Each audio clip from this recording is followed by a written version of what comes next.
Assalamualaikum warahmatullahi wabarakatuh. Alhamdulillah, kita memuji Tuhan kita Allah subhanahu wa ta'ala, Zat yang maha hidup, berdiri sendiri, Zat yang maha kuat, maha bijaksana, maha mengerjakan apapun yang dia inginkan, dan dia yang telah menciptakan semua yang di langit, semua yang di bumi, dan semua yang di kedalaman lautan, kelihatan atau tidak kelihatan oleh mata manusia. Dialah Zat yang esa, tidak berada dan tidak diperanakkan, dan memang la ilaha illallah, tidak ada Tuhan yang berhak disembah kecuali Dia.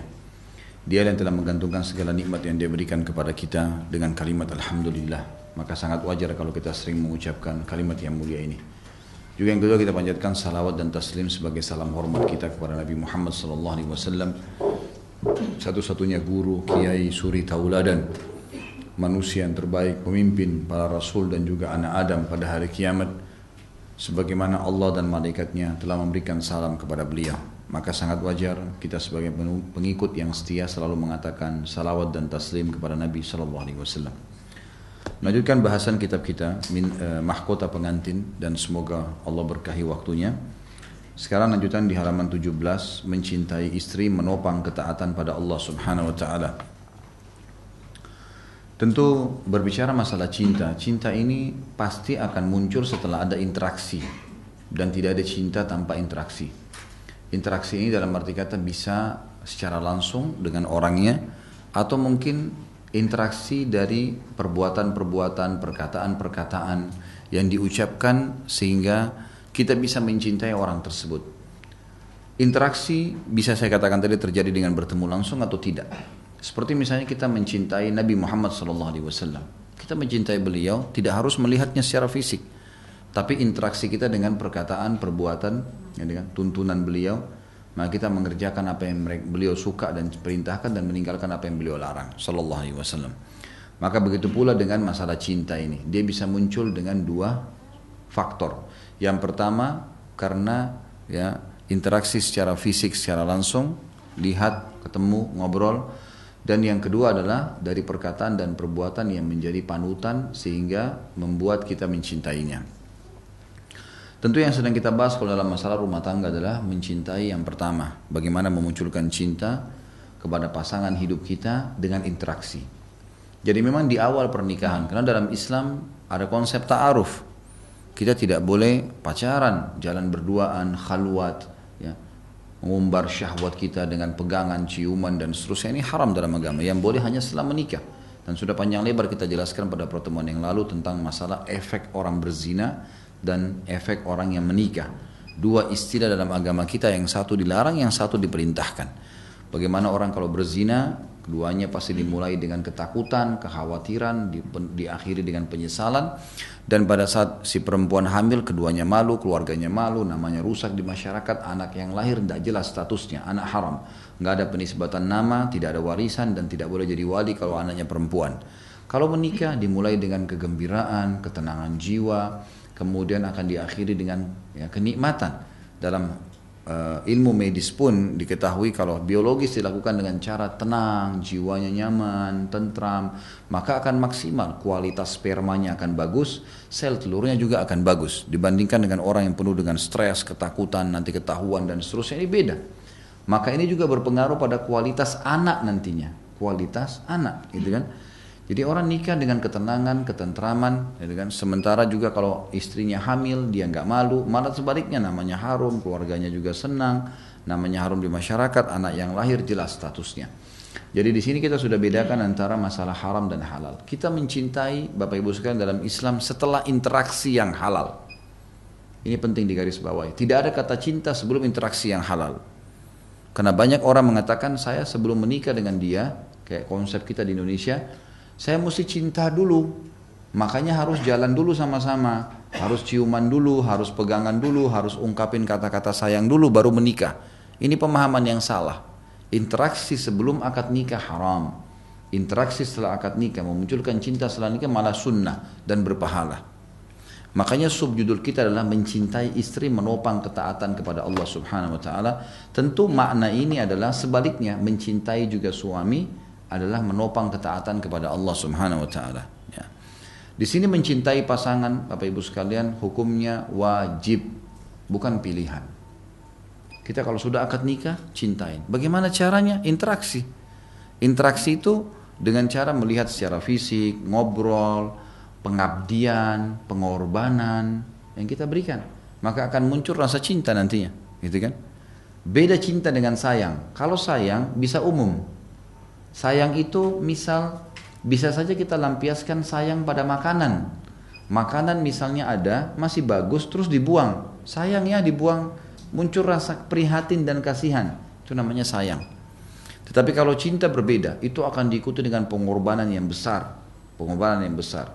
Jadi dia siap berkorban apapun demi untuk pasangannya. Nah, di dalam Islam kita harus paham, mencintai pasangan bagian dari hal kewajiban dalam rumah tangga. Memang kita mencintai mereka. Lampiaskan semuanya. Jangan tergoda dengan was-was syaitan yang hampir semua rumah tangga digoda dengan standar. Misal, jangan kamu terlalu cintai pasanganmu, karena nanti kalau berpisah bagaimana? Kalau mati bagaimana? Nanti kamu sakit hati dan seterusnya. Ini was-was syaitan, nggak ada. Tepat dan tempatnya melampiaskan cinta, kasih sayang, kebutuhan biologis, bermesraan setelah nikah. Silahkan. Bahkan Nabi SAW mengatakan dalam hadis yang sudah masyhur, yang sudah sering kita ulangi, fi bidi ahadikum sadaqah. Di kemaluan kalian ada pahala yang besar. Ya, kata para sahabat, ya Rasul, sahabat langsung faham. Ayati ahaduna ahlahu walahu fihi ajr. Wahai utusan Allah, kami datang menggauli istri kami, dapat kenikmatan, kami juga dapat pahala yang besar. Kata Nabi SAW, ara'aitum law wada'tumu fil haram alakumul wizr. Tidakkah kalian lihat kalau kalian letakkan kemaluan kalian pada yang haram, zina, kalian dapat dosa yang besar? Kata para sahabat, bala ya Rasulullah, benar wahai urusan Allah. Kata Nabi SAW, wa kadzalika fil halal. Begitu juga kalau orang letakkan pada yang halal. Ingat, setiap orang yang berumah tangga, Bapak Ibu sekalian, akan dibuat oleh syaitan jenuh. Kita harus melawannya. Melakukan biologi suami istri adalah perintah agama. Sampai Abdullah bin Umar radhiyallahu anhuma itu selalu menghidupkan suasana biologis dan kemesraan di rumah tangganya yang luar biasa. Di antaranya kalau bulan Ramadan, beliau habis buka puasa dengan beberapa butir kurma dan segelas air, beliau sholat berjamaah di masjid maghrib bersama Nabi SAW, pulang ke rumahnya langsung berhubungan biologis dengan istrinya. Dihidupkan suasana itu. Dan tentu ada hal-hal yang harus dijaga. Nabi SAW sering menjaga bau mulutnya. Rasulullah SAW sangat pekah.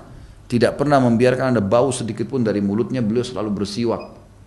Bangun tidur, mau tidur, habis uduk, mau sholat, setelah sholat, mau masuk rumah. Kalau kita sekarang menggunakan siwak, mouthwash, makan permen, itu penting sekali. Sehingga pada saat interaksi dengan pasangan kita, jangan pernah ada celah bau yang tidak enak. Gitu kan? Saya pada saat pulang ke rumah, mungkin dari keluar seperti ini, kalau istri saya ingin mendekat, saya bahasakan, dan itu bukan aib. Jangan dekat dengan saya akan mandi, saya akan ganti pakaian saya. Dia bilang tidak apa-apa kak, saya bilang nggak bisa. Saya tidak mau membiarkan ada bau celah yang bisa pasangan saya merasa traumatis. Nggak boleh. Harus dijaga karena sunnah Nabi begitu. Maka kita kumur-kumur, cuci badan. Berapa menit sih mandi itu? 5 menit, 10 menit selesai. Gitu kan? Ganti pakaian yang nyaman. Kita juga akan nyaman berinteraksi dengan pasangan kita. Karena kalau sudah hidup suami istri, jarang orang tidak melakukan hubungan biologis. Karena akan ada interaksi, ciuman, pegangan dan semua. Ini adalah hal yang biasa. Wajar itu terjadi. Bau mulut, bau badan. Nabi SAW selalu meletakkan wangi-wangian dari rambut beliau. Sampai saking banyaknya itu biasa netes minyak wangi itu. Dari rambut Nabi SAW. Dan juga beliau meletakkan wangi-wangian serbuk yang wangi dari batang leher beliau sampai ke kaki beliau. Semua disuruh istrinya letakkan kecuali kemaluan beliau letakkan sendiri. Kita tahu dalam Islam ada disuruh cukur bulu kemaluan, disuruh cukur bulu ketiak. Ini semua tempat-tempat yang lembab yang berbahaya. Tidak boleh membiarkannya. Bau ketiak sering muncul walaupun kita pakai roll on yang bagus. Kalau bulu ketiak banyak terserap keringat di situ. Dan itu akan menyebabkan hal yang tidak nyaman. Bulu kemaluan akan menyebabkan ya bau-bau yang tidak sedap atau tertinggalnya sisa sperma atau yang lainnya yang malah bisa mengganggu ibadah. Semua dijaga dalam agama Islam. Giginya dijaga, bau badannya dijaga, bulu di badan dianjurkan untuk dipotong. Di ketiak, di kemaluan, bahkan laki-laki disunnahkan mencukur kumisnya. Sehingga memang tidak mengganggu pasangan dan seringkali orang kalau sakit flu dan segalanya tertampung namanya bulu maka akan tertampung sesuatu yang bisa diserap olehnya. Ini semua hal-hal yang mendasar harus dijadikan. Kemudian menggunakan pakaian-pakaian yang rapi, pakaian yang disuka oleh pasangan kita, ini semua adalah hal-hal yang dianjurkan. Dari interaksi seperti ini, kosakata yang diucapkan dengan santun, tatapan mata yang sayu, persiapan diri dengan mandi, dengan wangi sebelum interaksi dengan pasangan, akan menopang datangnya cinta. Itu akan muncul nanti, akan muncul. Dan ingat, tepis semua pernyataan syaitan yang mengatakan jangan kau cintai pasanganmu sekarang, berlebihan nanti kamu sakit hati, nanti kamu begini. Insya Allah kalau yang kita cari pasangan yang soleh dan soleha, tidak ada perlu dikhawatirkan. Ingat juga satu hal Bapak Ibu sekalian, menikah dalam Islam adalah ibadah, dan ibadah sifatnya abadi. Perhatikan, ya, menikah adalah ibadah dan ibadah sifatnya abadi. Sekali kita sholat sampai mati kita sholat. Sekali kita puasa sampai mati kita puasa. Sekali kita menikah sampai di surga tuh sama pasangan. Jangan pernah menikah dimulai dengan was-was syaitan, taruh cadangan sekian persen kalau saya cerai sama pasangan saya. Ini nggak boleh ada ini. Jangan menikah untuk cerai, nggak boleh. Karena cerai adalah perbuatan halal yang paling Allah benci dan merupakan target utama syaitan untuk memisahkan suami istri. Ini penting untuk untuk menopang, gitu kan? Tutup semua pintu-pintu yang merusak kita di luar sana, seperti pandangan mata. Ya. Ini mata yang sering jelalatan sembarangan melihat, harus dikontrol, nggak boleh nggak, gitu kan? Jadi ini harus dikontrol. Walaupun kita mengatakan, oh tidak, cuma sebentar, oh cuma sekilas, nggak, harus dijaga. Orang yang bisa menjaga pandangannya dari hal-hal yang haram, ya, yang Allah haramkan, maka akan membuat dia lebih menikmati pasangannya. Hikmah kata ulama, wanita menggunakan tutup aurat yang rapat, termasuk masalah menggunakan ini kalau ada yang pakai cadar di antara akhwat kita, disebutkan oleh para ulama hikmahnya adalah akan membuat pasangannya tidak akan jenuh. Di luar dilihat tertutup, pada saat di rumah terbuka dan semuanya dengan wangi, dengan bersih, dengan rapi, itu semua akan memopang rasa cinta yang luar biasa dalam rumah tangga kita, gitu kan? Ini hal-hal mendasar yang mesti kita ketahui. Ini yang bersifat fisikal, pemandangan. Yang bersifat pengorbanan, yang lain misal, kalau memang kita selama itu masih urusan dunia dan halal, masih bisa nikmatin. Nikmatin di sini misalnya kalau mau keluar sama-sama, luangkan waktu untuk bersama-sama, karena masalah. Kenapa orang-orang yang melakukan hal yang haram bisa berpacaran malam minggu, kenapa suami istri nggak bisa? Mestinya suami istri bisa meluangkan waktu, makan bersama, berdua, duduk berdua, ngobrol berdua, hadir di pengajian. Anak-anak mungkin bisa di waktu tertentu dititipkan kepada orang tua. Kemudian diluangkan waktu untuk berdua. Bersama berdua adalah satu hal yang penting dalam agama. Maksudnya dalam masalah rumah tangga untuk menopang rasa cinta itu muncul, gitu kan? Karena cinta ini kalau sudah muncul, apalagi pada tempat yang benar, pasangan suami istri, maka akan terasa kenikmatan luar biasa dalam rumah tangga kita, gitu kan? Dan ada tadi hal-hal indikasi yang saya bilang harus dijauhi yang bisa merusaknya, seperti was-was syaitan, godaan untuk menaruh cadangan, jangan terlalu mencintai pasangan, nanti kalau cerai, nanti kalau begini, itu semua was-was syaitan yang harus dilawan. Kata beliau di sini penulis buku, mencintai istri atau suami tentunya menopang ketaatan pada Allah Subhanahu wa taala. Beliau berkata, mencintai istri dan sahaya wanita. Sahaya sudah saya jelaskan adalah wanita yang boleh dinikahi tapi dari harta rampasan perang. Dari harta rampasan perang. Jadi kalau kaum muslimin menang melawan orang-orang kafir, lalu ada wanita-wanita yang ditawan dalam tawanan, itu namanya sahaya perang. Atau sahaya wanita yang dimilikinya dapat menopang terlaksananya apa yang disyariatkan Allah kepadanya, yaitu memelihara kesucian diri dan keluarganya, sehingga dirinya tidak menginginkan wanita lain yang diharamkan. Demikian pula memelihara kesucian wanita sehingga dirinya tidak menginginkan laki-laki lain. Bagaimana mereka hanya melampiaskan pada pasangan yang halal. Setiap kali rasa cinta di antara suami istri, ya, setiap kali rasa cinta di antara suami istri lebih sempurna dan lebih kuat, maka apa yang dituju tersebut lebih sempurna, sebagaimana Allah berfirman, setiap kali cinta itu makin lengkap, makin sempurna, maka makin tercapai target dari rumah tangga. Saling berkorban, ya, saling menaungi, saling melindungi dan seterusnya. Sebagaimana Allah SWT berfirman dalam surah Al-A'raf 189, Huwa alladhi khalaqakum min nafsin wahidah, ya, wa khalaqa minha zawjaha, ya, yaskunu ilaiha. Dialah yang telah menciptakan kalian dari diri yang satu, dan daripadanya diciptakanlah istrinya, dan dia merasa senang kepadanya. Ini kata-kata senang adalah bagaimana seseorang itu merasa tenang.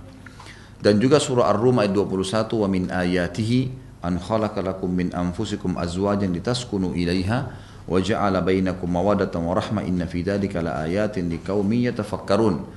Di antara tanda-tanda kekuasaan dia adalah dia menciptakan untuk kalian istri dari jenis kalian sendiri, pasangan dari sama-sama manusia, agar kalian cenderung dan merasa tentram kepadanya. Bagaimana caranya? Dengan maksimal mencintai, berkorban, menyayangi pasangan kita, ya. Agar kalian cenderung dan merasa tentram kepadanya, dan dijadikanlah di antara kalian rasa sayang, rasa kasih dan sayang. Sungguhnya pada demikian itu benar-benar terdapat tanda-tanda bagi kaum yang marum berfikir. Dan dalam As-Sahih, ya, disebutkan dalam hadis sahih dari Nabi SAW, beliau pernah ditanya, siapakah orang yang paling engkau cintai?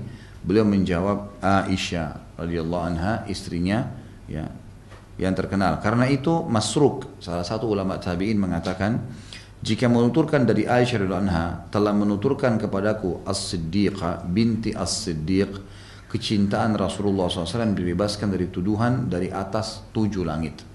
Jadi Masruq ini salah satu ulama tabi'in. Dia kalau meriwayatkan hadis dari Aisyah, dia mengatakan Aisyah, ya, As-Siddiqah, wanita yang paling terpercaya, binti Siddiq, anaknya As-Siddiq, Abu Bakar.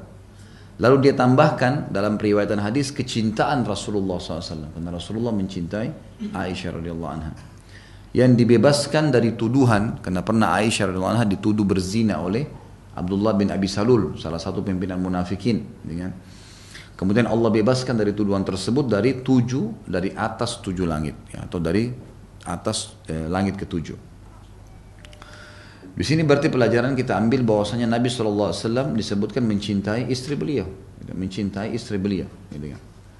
Sahih juga dari Nabi SAW, beliau bersabda, hubbiba ilayya minad dunya an-nisa'u wat-tibu wa ju'ila qurratu aini fis shalah.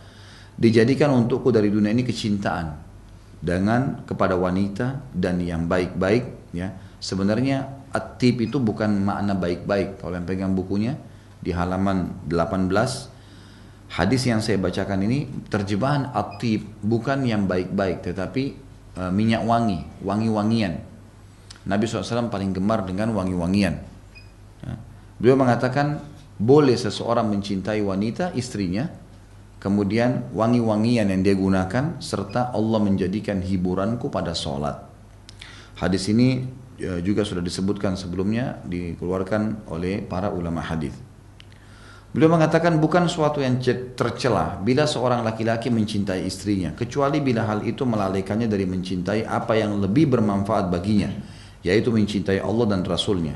Jadi boleh orang mencintai istri bisa mencintai, tapi nggak boleh melebihi mencintai Allah dan Rasulnya. Misal, waktu sholat ditahan, udah nggak usah sholat dulu, sama aku aja. Ini nggak boleh. Allah dan Rasulnya perintahkan sholat, harus mendahului sholat. Bahkan kalau perlu saling topang. Kalau kita sayang sama pasangan kita, bangunin. Ingat sabda Nabi SAW, ya, semoga Allah merahmati seorang laki-laki yang bangun tengah malam, kemudian dia bangunkan istrinya. Jadi kalau dia cinta, dia bangunkan istrinya. Ya. Kalau istrinya nolak untuk bangun sholat bersama, dia percikin air di wajahnya. Bangun. Romantis dalam Islam adalah dilakukan pada saat beribadah berdua. Jadi juga perlu satu hal di sini Bapak Ibu sekalian, jangan kita terpengaruh dengan film-film nih. Film banyak menggambarkan bagaimana keromantisan orang non-muslim. Bahkan masuk dalam romantis adalah bercumbuan di depan umum, di pantai, di gunung, di jalanan. Ini bukan romantis ini. Sama sekali. Romantis dari mana pasangan kita dilihat oleh orang lain? Ini salah pemahamannya. Romantis itu justru orang berduaan di ranjang, memang di kamar, di tempat yang tertutup, dan mereka bebas melakukan apa saja, gitu kan? Maka ini pemahaman yang salah, ini harus diluruskan, gitu kan? Waktu saya baru menikah, Bapak Ibu sekalian, saya punya pengalaman, istri saya kadang-kadang mengatakan, bagaimana kalau kita kesini, bagaimana kalau kita kesini, gitu. Yang umum kadang-kadang tercipta di benak dia sebelum menikah, ternyata romantis itu kalau duduk berdua di pantai. Romantis itu kalau duduk berdua makan di rumah makan ada lilinnya. Karena itu ditangkap dari film-film, rupanya ditonton sebelumnya, gitu kan. Sebelum nikah dengan saya dia belum paham, gitu kan. Terus saya coba mengubah image saya, mengatakan, kalau seandainya saya mengucapkan kata cinta dan sayang kepada kamu di sebuah restoran dan dilihat oleh orang lain, saya melihat itu bukan keromantisan. Kalau romantis adalah saya mengucapkan itu bersama kamu di kamar ini. Kalau butuh makan, makan berdua. Mau suap-suapan gak masalah, tapi gak ada orang lain yang lihat. antara kamu dengan saya dan Allah Subhanahu wa taala. Itu keromantisan. Romantis salah kalau dipamerin ke orang lain. Makanya banyak orang yang salah paham dengan poin ini. Mereka menganggap romantis kalau jalan di pinggir jalan kegandengan tangan dan peluk-pelukan. Pemahaman yang salah ini. Nabi SAW tidak pernah jalan bergandengan dengan istrinya. Bukan berarti tidak romantis. Bahkan istri Nabi SAW sering jalan di belakang Nabi SAW. Nabi di sebelahnya pas. Itu kan, tapi di belakang. Bukan tidak boleh gandengan ya. Tapi kalau dianggap gandengan adalah sesuatu yang romantis, ini pemahaman yang salah. Kecuali bergandengan dengan ya di tempat-tempat yang memang tidak terlihat. Ini perlu dipahami semua. Jadi peka bagaimana membedakan antara yang halal dan yang tidak halal, gitu kan? Orang menganggap romantis kalau duduk di pantai. Di orang kalau ngeluangin waktu di pantai, kemudian sama tadi orang lihat, dianggap mereka bercumbuan di pantai adalah romantis. Orang-orang lihat, oh bangga. Ini semua pemahaman yang salah. Ini karena persepsi direkam dari film-film. Dan sudah saya bilang teman-teman sekalian, tidak boleh membangun rumah tangga dalam Islam dengan menonton film-film non-muslim. Tidak boleh melakukan biologis dengan nonton film porno. Haram dalam Islam. Itu merusak sebenarnya potensi yang ada pada diri Anda pribadi. Kita semua punya potensi untuk melakukan biologis, bercumbuan dengan pasangan kita tanpa tontonan. Kata para ulama, orang ciuman, orang sentuhan badan, orang meletakkan kemaluan di kemaluan itu sebuah fitrah yang Allah berikan. Seperti kita tahu memasukkan makan di mulut. Seperti kita tahu kalau mata fungsinya melihat, telinga mendengar, lidah merasa, semua kita bisa tahu. Tidak ada tontonan khusus. Bayangkan kalau orang tonton film tidak benar, apa yang terjadi kira-kira? Pertama, mendukung perzinahan. Kedua, melihat aurat orang lain. Nah, gitu. Ketiga, pasangan kita, ini yang bahaya sekali efek secara kejiwaan, akan melihat orang yang lebih baik daripada kita. Film itu lebih baik. Suaminya dikalahkan oleh laki-laki itu. Secara kekar tubuhnya, warna kulitnya, gantengnya. Istrinya dikalahkan oleh perempuan tersebut. Karena poster tubuhnya, warna kulitnya, kecantikan paras wajahnya. Yang terjadi akhirnya pada saat biologis menutup mata membayangkan yang ada di film. Dan ini hukumnya haram, nggak boleh. Ya, itu. Membayangkan juga ya itu akan membuat kita tidak akan menikmati pasangan. Pasangan kita sudah setengah mati berusaha memuaskan kita, akhirnya kita tidak menikmatinya kecuali dengan membayangkan orang lain. Ini penyakit teman-teman sekalian. Kalau ada pada Anda obatin. Baca a'udzubillahi minasyaitonirrajim pada saat berhubungan biologis sama pasangan kalau itu terlintas, dan buka mata kita nikmatin pasangan itu yang Allah halalkan. Nah, ini hal-hal peka begini saya sampaikan supaya memang terungkap ya cara untuk beromantisan dalam Islam, cara untuk mencintai pasangan, ada caranya gitu kan. Dikatakan bukan hal yang tercela bagi seorang laki-laki mencintai istrinya kecuali bila hal tersebut melalaikannya dari mencintai apa yang lebih bermanfaat baginya, itu mencintai Allah dan Rasulnya, atau menyaingi kecintaan kepada Allah dan Rasulnya. Sampai saya bilang sama istri saya, romantis yang benar adalah kalau malam saya bangunin kamu sholat malam, kita sholat tahajud bersama. Itu keromantisan, gitu kan? Boleh berzikir sambil baring di paha pasangan. Nabi SAW seringkali baring di paha Aisyah. Itu dalam riwayat dikatakan, boleh saja. Itu keromantisan. Nasihatin dia baik-baik dengan menatap wajahnya, menatap matanya. Itu halal semua dalam agama Islam. Itu keromantisan. Dan ini bagaimana bisa dipertemukan antara ini dengan orang dianggap berduaan di pantai dan orang-orang lain melihatnya. Gak bisa ketemu. Kalau kita hanya mau menikmati pantai, pergi jalan, melihat, mungkin. Tapi dengan bercumbuan di depan umum ini haram dalam agama. Ini harus difahami. Sebab setiap kecintaan yang menyaingi kecintaan Allah dan Rasulnya, di mana kecintaan tersebut melemahkan kecintaan kepada Allah dan Rasulnya, maka ini tercela. Nggak boleh. Nah, itu. Jadi kalau kita cinta, dukung pasangan. Ibu-ibu dukung suaminya kalau mau azan. Ini azan ya. Mungkin habis azan, habis sholat, insya Allah kita berhubungan, kita ngobrol, kita makan. Itu tidak aib membahasakannya, gitu kan? Saya tunggu setelah sholat dan seterusnya. Itu bukan bahasa-bahasa yang baik, santun, gitu kan? Dan boleh dalam agama Islam. Banyak orang subhanallah sama istrinya, sama suaminya malu ungkapin kebutuhan-kebutuhan hatinya, ucap kata-kata yang baik, kata-kata cinta, tapi dia nggak malu kalau ungkapin sama teman-temannya. Nggak malu kalau cerita hal-hal yang buruk biologis sama teman-temannya, apalagi sama pacar haram, gitu kan? Dan pasangannya tidak mau. Akhirnya hilang keromantisan. Lampiaskan sama mereka, ini tempatnya. Ungkapkan, tatap matanya, lihat, ya, sentuh dia, ungkapan apa, beleh rambutnya, itu halal semua dalam Islam. Ya, ini bukan aib untuk diungkapkan karena memang ini diperintahkan dalam agama kita. Dan pada saat mau ibadah, dukung dia, jangan larang, gitu kan? Jangan larang. Ada banyak suami subhanallah larang istrinya pakai jilbab karena ingin berbangga di depan orang kalau istrinya dibilang cantik. Ini pemahaman dari mana ini? Istrinya dinikmatin oleh orang lain dianggap itu sebuah prestasi. Subhanallah. Salah ini. Anda sudah dikasih sama Allah, nikmatin sendiri. Kenapa harus dibagi-bagi sama orang? Nggak boleh memang dalam Islam. Makanya Nabi SAW mengeluarkan istilah dayuth. Ya. Dayuth adalah laki-laki yang membiarkan istrinya dinikmatin oleh laki-laki lain. Nggak boleh, haram ini. Biar cuma melihat, biar cuma ngobrol. Kecuali darurat, hal darurat itu pun ada sesuatu yang darurat. Ada orang yang minta tolong, tunjukkan jalan, ngobrol. Kita memang ada di situ mungkin. Atau kita mengambil alih. Alangkah santunnya juga suami istri menjaga perasaan satu sama yang lain. Kalau seandainya ada yang ngobrol, ibu-ibu ditanya sama seorang laki-laki, ada suaminya, maaf itu ada suami saya, silahkan ngobrol sama dia. Ada seorang yang konsultasi, nanya, silahkan ini, ada orang. Alihkan, itu kan? Seperti itulah lebih aman. Gitu. Rasulullah SAW menyukai minuman dingin, lagi manis, menyukai manisan dan madu, serta menyukai menunggangi kuda. Pakaian yang beliau sukai adalah kemeja. Ya. Di sini kemeja dibahasakan zaman dulu tuh karena ada kancing. Jadi semua yang berkancing Nabi SAW gemar, gitu kan. Beliau juga menyukai daba, ya. Daba ini belalang yang digoreng, gitu kan. Kalau kita sekarang mungkin macam-macam kata ulama ini masuk dalam istilah ini apa saja yang digoreng kering, biasanya udang, cumi, itu semua adalah makanan-makanan yang dibolehkan. Daba itu belalang, tapi umumnya zaman dulu dibakar. Mereka tidak menggorengnya tapi membakarnya. Namun kecintaan ini tidak menyamai kecintaan kepada Allah. Semua pakaian, hubungan dengan istri sama suami ini tidak mengalahkan cinta kepada Allah dan Rasulnya. Bahkan terkadang hati dan keinginan terhimpun untuk hanya mencintai Allah. Ini adalah kecintaan bersifat alamiah yang mengiringi niat pelakunya dengan melakukan apa yang disukainya. Jadi ada sebuah hadis yang mulia, kata Nabi SAW, kalau seorang hamba dicintai oleh Allah karena dia berusaha mendekatkan diri dengan Allah, Allah akan menyuruh Jibril mencintainya dan menyuruh seluruh malaikat di langit mencintainya dan akan menanamkan rasa cinta di hati seluruh masyarakat, seluruh manusia di dunia, seluruh makhluk di dunia, termasuk hewan-hewan segala. Dan kalau Allah membenci seorang hamba, Allah menyuruh Jibril membencinya dan menyuruh malaikat semua membencinya dan ditanamkan kebencian baginya di muka bumi. Jadi kita yang penting adalah mencari cinta Allah Subhanahu Wa Taala. Semua yang berhubungan dengan cinta Allah cari itu, kejar itu.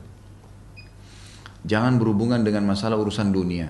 Kecintaan dunia ini kecil. Semua kalau dibawa ridha Allah Subhanahu Wa Taala kita terima. Ya.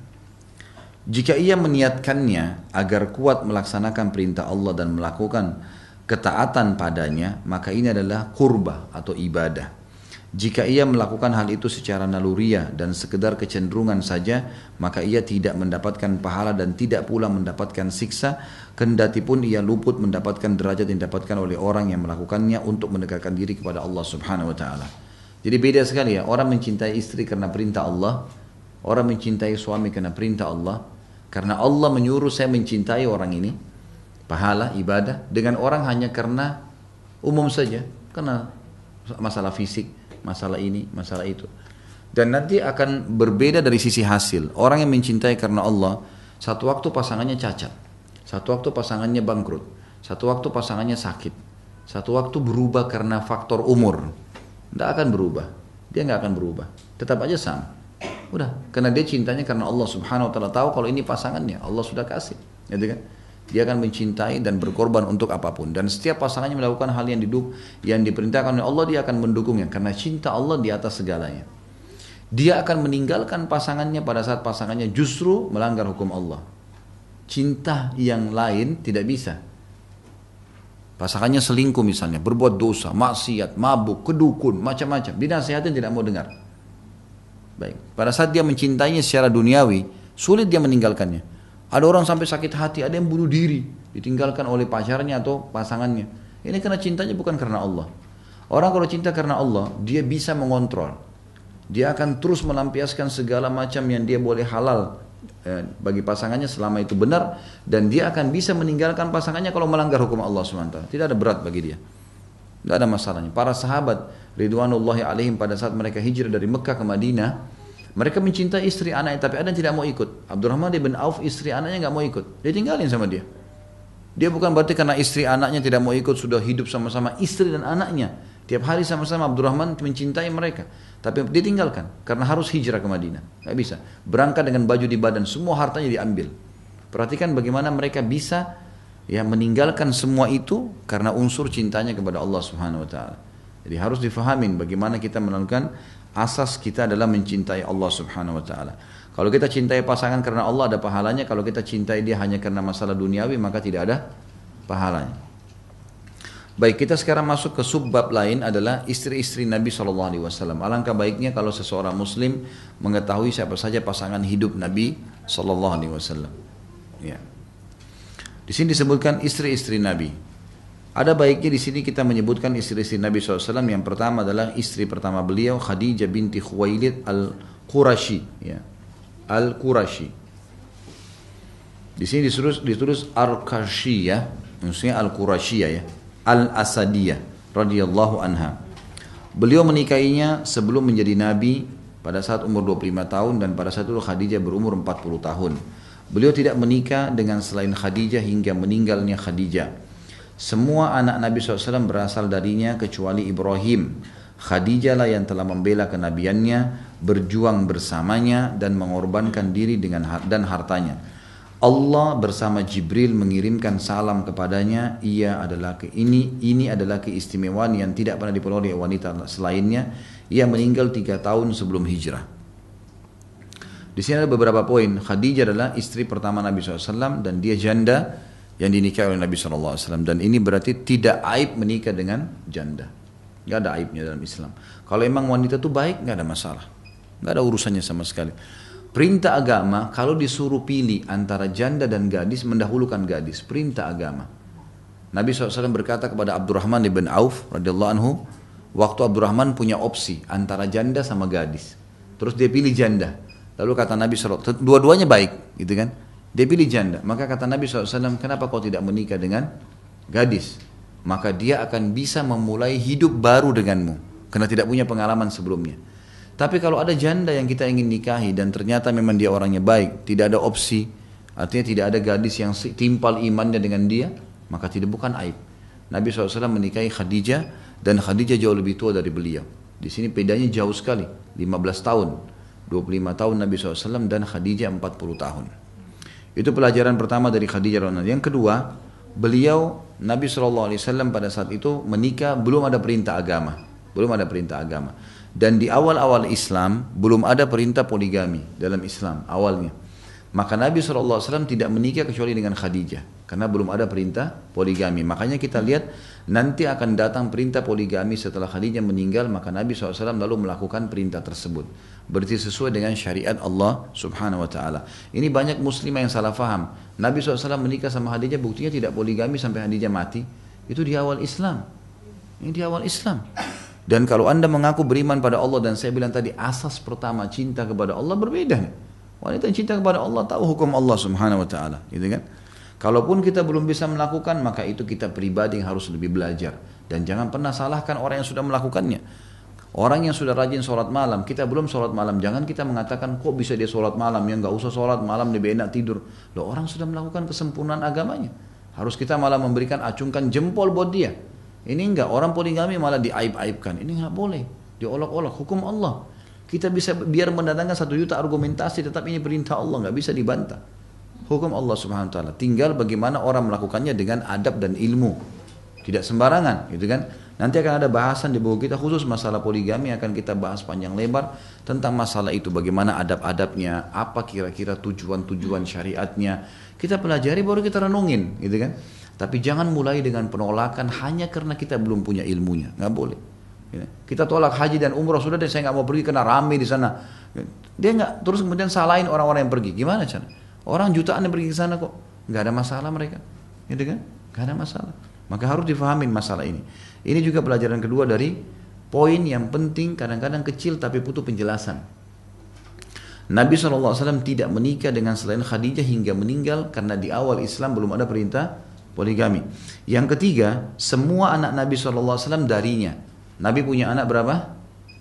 7. Ya, 7. 3 laki-laki, 4 perempuan. Tapi 6 orang dari Khadijah. 1 dari Maria Kipti. Maria Kiptia nanti akan kita sebutkan, ini ada wanita yang dihadiahkan oleh Raja Mesir untuk Nabi SAW, maka beliau mendapatkan anak Ibrahim dari sana. Tapi dari Khadijah, dari umur 40 tahun pun menikah, Masya Allah, Allah masih kasih anak 6 orang, gitu kan. Yang pertama dari laki-laki itu Abdullah, dan yang kedua Qasim, yang pertama, yang kedua Abdullah. Makanya julukan beliau Abul Qasim, ya, Abul Qasim. Kemudian 4 perempuan, ya, Ummu Kalthum, Ruqayyah, Ummu Kalthum, Zainab, dan Fatimah. Ini semua dari Khadijah radhiyallahu anha. Dan ini pelajaran ibu-ibu sekalian, hati-hati dengan waswas syaitan. Perempuan itu makin sering melahirkan, makin sehat. Ini banyak orang tidak faham. Dan ini saya angkat di YouTube, ada ceramah saya masalah manajemen rumah tangga Islami. Panjang lebar saya sebutkan makna hadis Nabi SAW. Wanita ahli surga ada 4, di antaranya wanita yang banyak melahirkan. Ternyata di sini Allah Subhanahu Wa Taala, kata para ulama hikmahnya, kenapa membuat wanita melahirkan? Susah, 9 bulan hamil, harus begini, letih, melahirkan, merasakan ada sedikit sakit. Tapi Allah hubungkan dengan apa? Pahalanya sama dengan pahala jihad. Kalau dia meninggal pada saat melahirkan, termasuk dalam masa nifas, mati syahid. Setiap anak yang lahir wajib berbakti dengannya, gitu kan? Dan ternyata subhanallah, di rahim wanita itu butuh peremajaan. Yang paling sederhana haid setiap bulan. Kalau dalam pandangan beberapa ilmu medis mengatakan itu adalah sel telur yang tidak terbubuhi, gitu kan? Tidak terbenihkan, maka otomatis keluar darah haid. Itu secara medis pandangannya. Tapi kalau secara syar'i tidak seperti itu. Darah haid itu tidak ada hubungannya, tidak spontanitas berhubungan langsung sama sel telur, karena sel telur itu lebih halus daripada debu. Bagaimana dia bisa mendatangkan darah sampai seminggu, gitu kan? Itu adalah proses alami di mana Allah akan meremajakan rahim seorang wanita. Dan puncak peremajaan itu untuk kesehatannya nifas, darah yang keluar setelah melahirkan. Ini puncaknya. Makanya kita temukan wanita yang sering melahirkan. Coba Bapak Ibu renungi orang-orang dulu. Nenek-nenek kita anaknya 10, 12, sehat. Luar biasa. Beda dengan sekarang misalnya orang punya 2 anak, 1 anak. Apalagi kalau dia memang sengaja haramkan dirinya. Ada wanita subhanallah diharamkan, ditutup kandungannya, nggak mau lagi hamil. Ini karena persepsi yang salah.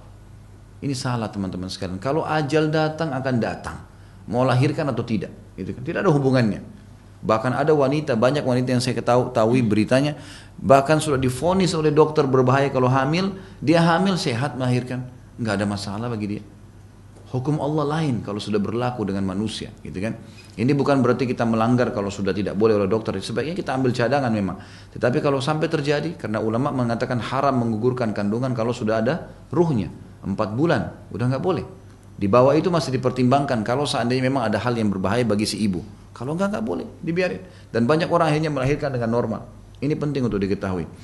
Khadijah radhiyallahu anha, ini sudah umur 40 tahun masih hamil. Kalau kita ambil hukum dalam agama kita per 2 tahun masa menyusui, berarti kali 6 anak itu 12 tahun kan? Ya, 6 anak, setiap anak 2 tahun berarti 12 tahun kan? Betul nggak?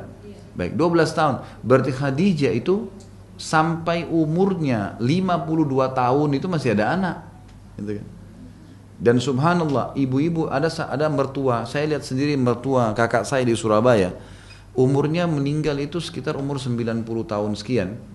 Subhanallah, baru berapa tahun meninggal, anaknya dia sendiri melahirkan 16 anak.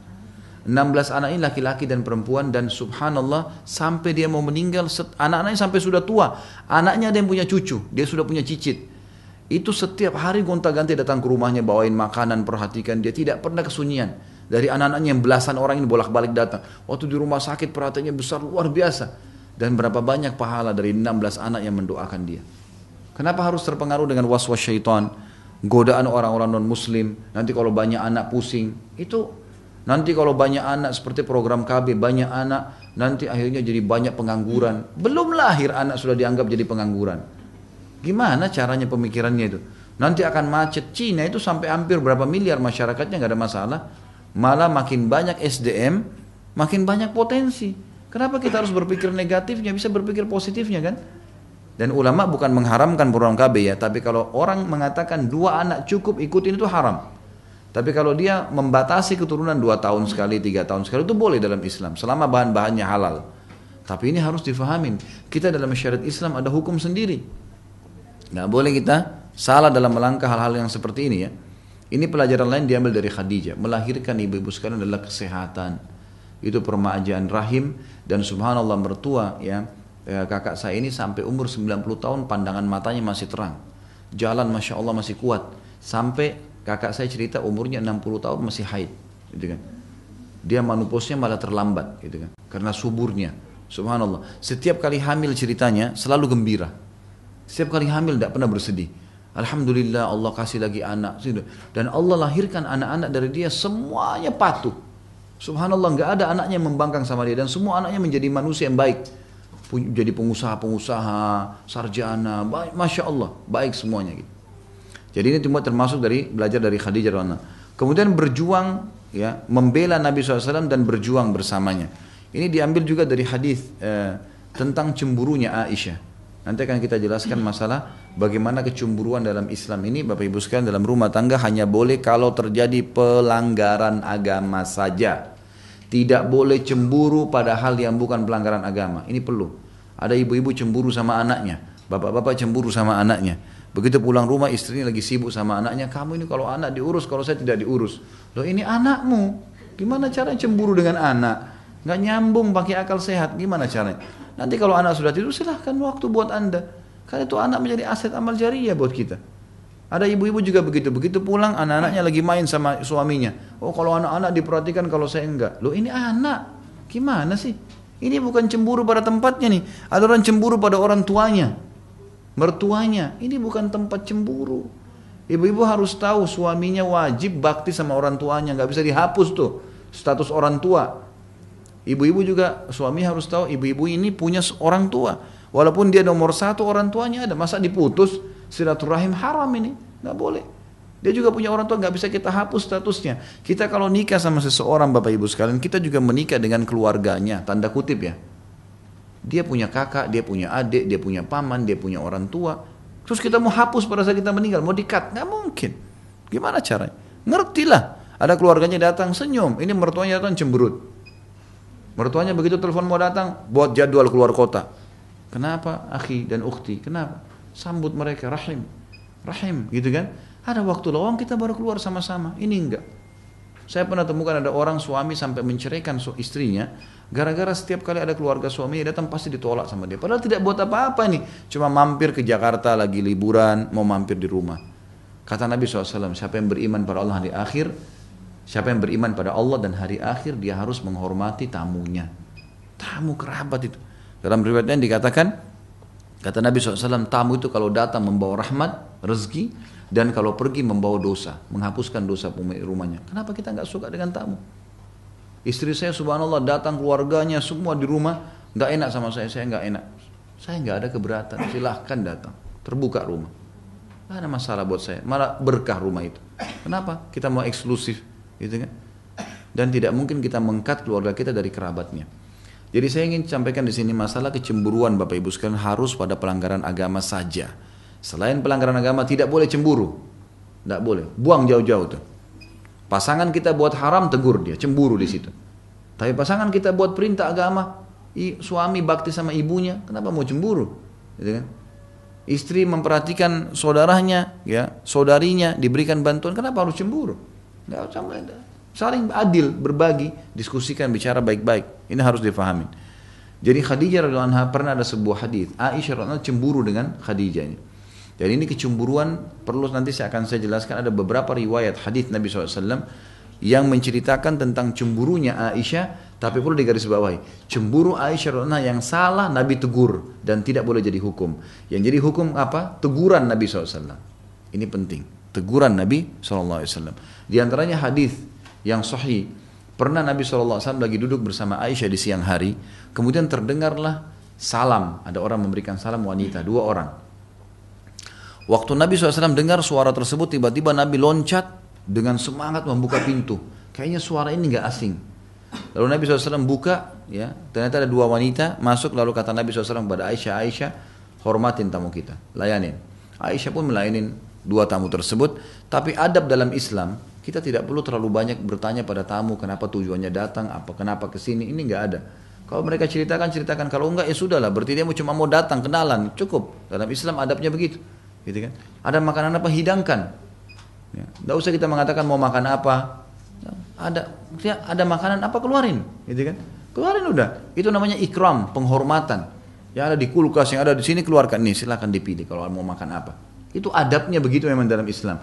Nabi Ibrahim alaihissalam kalau ada tamu tidak pernah bertanya mau makan apa, tujuannya apa, langsung silahkan diberikan makanan semuanya, makan semua. Kalau dia tidak sampaikan hajatnya berarti cuma datang mau kenalan, udah. Maka Aisyah radhiyallahu anha tidak bertanya siapa orang ini. Nabi suruh hormatin, dihormatin sama dia. Udah, kamu dari mana, asal dari mana, mau kemana, tujuannya apa datang ke sini. Ada perempuan curiga mau mungkin ganggu suaminya, macam-macam yang tidak masuk di akal. Gak perlu terlalu jauh. Jangan buka pintu-pintu syaitan, tutup semua pintu syaitan. Kita harus percaya pada pasangan kita, nggak boleh. Selesai perempuan tersebut pulang, 2 orang. Kemudian perempuan ini berumur dan sudah pulang. Lalu kata Aisyah, ya Rasulullah, siapa tadi perempuan itu? Kenapa kok anda hormatin sekali? Kata Nabi SAW, yang satu adiknya Khadijah. Yang tadi salam itu karena suaranya sangat mirip, ini adiknya Khadijah. Yang satu lagi, sahabat dekatnya Khadijah, sering mendatangi rumah kami dulu di Mekah. Waktu itu Aisyah belum paham, tiba-tiba cemburu. Ya Rasulullah, anda masih mengenang wanita Quraisy yang sudah keriput semua mukanya. Khadijah maksudnya, gitu kan? Dan sudah masuk ke dalam tanah, sudah mati. Allah sudah gantikan anda dengan wanita yang lebih baik juga dari Quraisy. Maksudnya masih hidup dan muda, cantik, gitu kan? Ini perkataan Aisyah, kecemburuan. Perhatikan, banyak orang salah paham. Ini yang diangkat, ditonjolin. Itu Aisyah aja cemburu. Ini salah. Yang jadi hukum, perhatikan teguran Nabi apa. Ini jadi hukum, bukan ininya. Orang yang saya sering luruskan Bapak Ibu sekalian, orang yang selalu mengatakan Aisyah cemburu, Aisyah cemburu, ini menjelekkan Aisyah radhiyallahu. Keliru. Allah menjadikan Aisyah penyebab keluarnya hukum. Kan gitu. Ini nggak boleh salah faham. Perhatikan teguran Nabi SAW, kata Nabi SAW, wahai Aisyah, tidak akan pernah ada yang menggantikan Khadijah. Karena Khadijah beriman sama saya di saat orang semua kufur. Khadijah menolong agama ini dengan hartanya. Dan Allah karuniakan saya anak darinya yang tidak dimiliki dari istri yang lain. Ibu-ibu maaf, kalau ada yang nikah sama duda, jangan cemburu kalau cerita masa lalunya. Orang punya masa lalu. Ibu lagi duduk makan sama suami, namanya duda punya masa lalu. Baik, dia cerita, saya dulu kalau sama si fulana, saya sering dibuatin caplok telur kalau pagi. Oh sudah, kamu ingat aja sana, pergi sama sana. Mana caranya? Adabnya adalah, baiklah, saya coba buatin ya, mudah-mudahan buatan saya lebih enak. Selesai. Dengan cara ini, dia redam pintu setan dalam dirinya, dan juga dia bisa mengambil hati suaminya. Oh iya, ternyata dia bisa gantikan. Kan begitu. Gak boleh orang. Bapak nikah sama janda, jandanya menceritakan, dulu saya kalau sama si fulan, kadang-kadang malam Ahad saya dibawa jalan. Oh sudah, kamu kenang aja itu, pergi sana dan seterusnya. Ini nggak boleh. Baiklah, mudah-mudahan Allah mudahin saya punya waktu. Romantis bicara kenapa sih? Baik, ya. Mudah-mudahan Allah mudahin waktu saya akan ajak insya Allah di tempat yang lebih baik dari kau dulu diajak. Selesai. Sekarang sudah jadi istri kita, harus kita memang lebih baik dari yang sebelumnya tentunya. Seperti itulah menanggapinya. Di sini Aisyah radhiyallahu anha meminta maaf pada Nabi SAW. Nah ini orang banyak tidak paham nih. Ternyata Aisyah baru tahu itu salah, nggak boleh menghina istri yang lain, tidak dibolehkan. Maka Aisyah meminta maaf Bapak Ibu sekalian, dan ini banyak orang salah paham dengan riwayat ini, dianggap Aisyah cemburu saja, main cemburu. Ada beberapa riwayat saya sebutkan sekalian semua adalah lebih dari 5 riwayat ya, tapi yang saya coba sebutkan 5 riwayat tentang cemburu Aisyah, dan ini semua diluruskan oleh Nabi SAW. Yang pertama tadi cemburu Aisyah dengan ya Khadijah. Dan ini ditegur oleh Nabi SAW, berarti tidak boleh. Berarti tidak boleh ya. Kedua adalah cemburu Aisyah radhiyallahu anha dengan disebutkan dalam riwayat itu tentang malam pada saat Nabi SAW lagi sholat malam, tepatnya di nisfu Sya'ban. Sebenarnya bukan karena malam nisfu Sya'bannya ya, tapi di sini Nabi SAW pernah pas Aisyah dapat giliran malam, istri yang Nabi nanti yang lainnya malam-malam tertentu, waktu Aisyah tertidur lelap, dia bangun tengah malam, Nabi SAW tidak ada di sebelahnya. Maka spontan Aisyah cemburu, karena rumah istri-istri Nabi ada di sebelah-sebelah. Langsung Aisyah pakai baju ke rumah sebelah, ketukin, ada Rasulullah, ada Rasulullah, ada Rasulullah, semua diketukin satu-satu. Waktu dia ketuk satu-satu mereka bilang, tidak ada wahai Aisyah, ini malammu, tidak mungkin Rasulullah datang kepada kami. Rasulullah itu bukan pengkhianat, nggak mungkin. Malam kamu ya malam kamu. Maka Aisyah pun tergopoh-gopoh menuju ke masjid, melihat ternyata Nabi SAW lagi sholat tahajud, gitu kan? Karena rumah Nabi SAW tidak besar, beliau sholat di masjid, gitu kan? Waktu Nabi SAW salam, Aisyah lagi terengah-engah nafasnya. Kata Nabi SAW menghadap kepada Aisyah, wahai Aisyah, kau cemburu lagi? Ini malam sholat untuk tahajud, saya lagi sholat, gitu kan? Maka Aisyah meminta maaf, gitu kan? Nah ini pelajaran kalau ada di antara ibu-ibu yang poligami, ini tidak boleh cemburu dengan istri yang lain. Ini salah tempat, nggak boleh cemburu dengan mereka, kecuali suami melanggar, tidak adil, melanggar hukum Allah, baru cemburu. Ini salah tempatnya kalau cemburu sembarangan nih. Nanti kamu di sana buang waktu lebih banyak, nanti kamu makan sama-sama, nanti kamu begini. Tidak ada, dilahirkan masalah, terbuka pintu syaitan. Nggak boleh. Enggak boleh, ini penting untuk diambil pelajaran. Ini riwayat sering disalahgunakan, disalahfahami. Yang ketiga adalah cemburu Aisyah radhiyallahu anha dengan Sofia.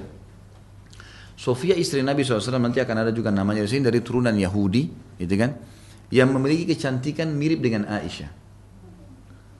Jadi Nabi SAW kalau sering dari rumahnya Sofia datang ke rumah Aisyah, Aisyah merasa cemburu. Pernah satu kali Aisyah mengatakan, ya Rasulullah, Anda ini kok suka sekali sama wanita yang kerdil itu? Karena rupanya Aisyah dengan Sofia sama-sama postur tubuhnya pendek, gitu kan? Tapi memiliki kecantikan, maka dia merasa saingannya, gitu kan? Dan Nabi SAW kadang-kadang kalau datang, sering kali kalau beliau datang ke rumah istri yang lain, beliau menceritakan tentang masalah. Kalau ditanya, ya Rasulullah, Anda dari mana? Saya dari rumah fulan. Bahkan Nabi mengatakan, oh tadi saya dihidangkan makan ini, maka saya tidak makannya sekarang. Itu bukan aib. Nabi sudah kenyang, Nabi bilang, tadi saya sudah dihidangkan makan ini. Aib, bukan aib, jujur itu. Kadang-kadang istri cemburu nih, oh kalau sana kamu makan sama saya tidak mau makan. Orang sudah kenyang, ya udah hidangkan minum aja selesai. Kenapa harus ribut gitu kan? Ini enggak, seperti itulah kehidupan syaitan masuk.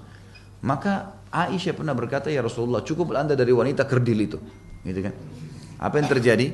Kata Nabi SAW, wahai Aisyah, kau telah mengucapkan kalimat, kalau ditaruh di air lautan, rusak semua tuh air lautan. Artinya berat sekali dosamu. Maka Aisyah meminta maaf. Dan tidak pernah terulang lagi nih. Ini orang banyak lupa nih. Bahkan banyak kadang-kadang di antara ustadz angkat, itu istri Nabi cemburu. Nah tapi nggak dijelasin. Cemburunya ini karena apa? Dan hukum adalah teguran Nabi SAW bukan cemburunya Aisyah. Hanya Aisyah dianggap buruk radhiyallahu anha. Padahal Allah SWT menjadikan beliau penyebab keluarnya hukum. Makanya banyak rumah tangga tidak harmonis karena salah paham dengan ini nih. Boleh cemburu buta sembarangan. Tidak boleh saudaraku. Tidak boleh saudariku. Haram dalam agama. Gak boleh cemburu. Bahkan kalau ada orang poligami, dia harus bisa membangun ukhuwah di antara mereka. Harusnya dia tidak cemburu dengan saudarinya. Dia mengajaknya keluar sama-sama, jalan. Poligami yang sudah seperti itu memang. Ukhuwah terjalin.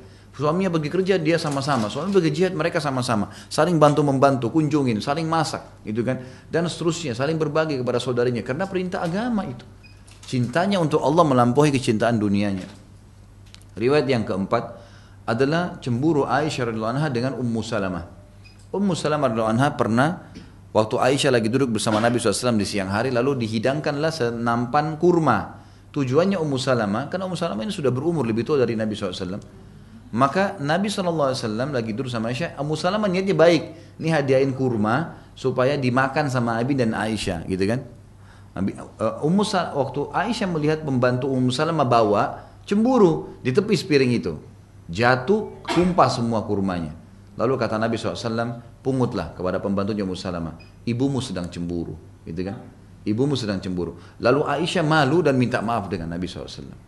Minta maaf. Dan ini tidak pernah terjadi lagi. Setelah itu Ummu Salamah hadiahkan makanan, istirahat dengan makan, tidak pernah lagi Aisyah cemburu. Hal yang baik.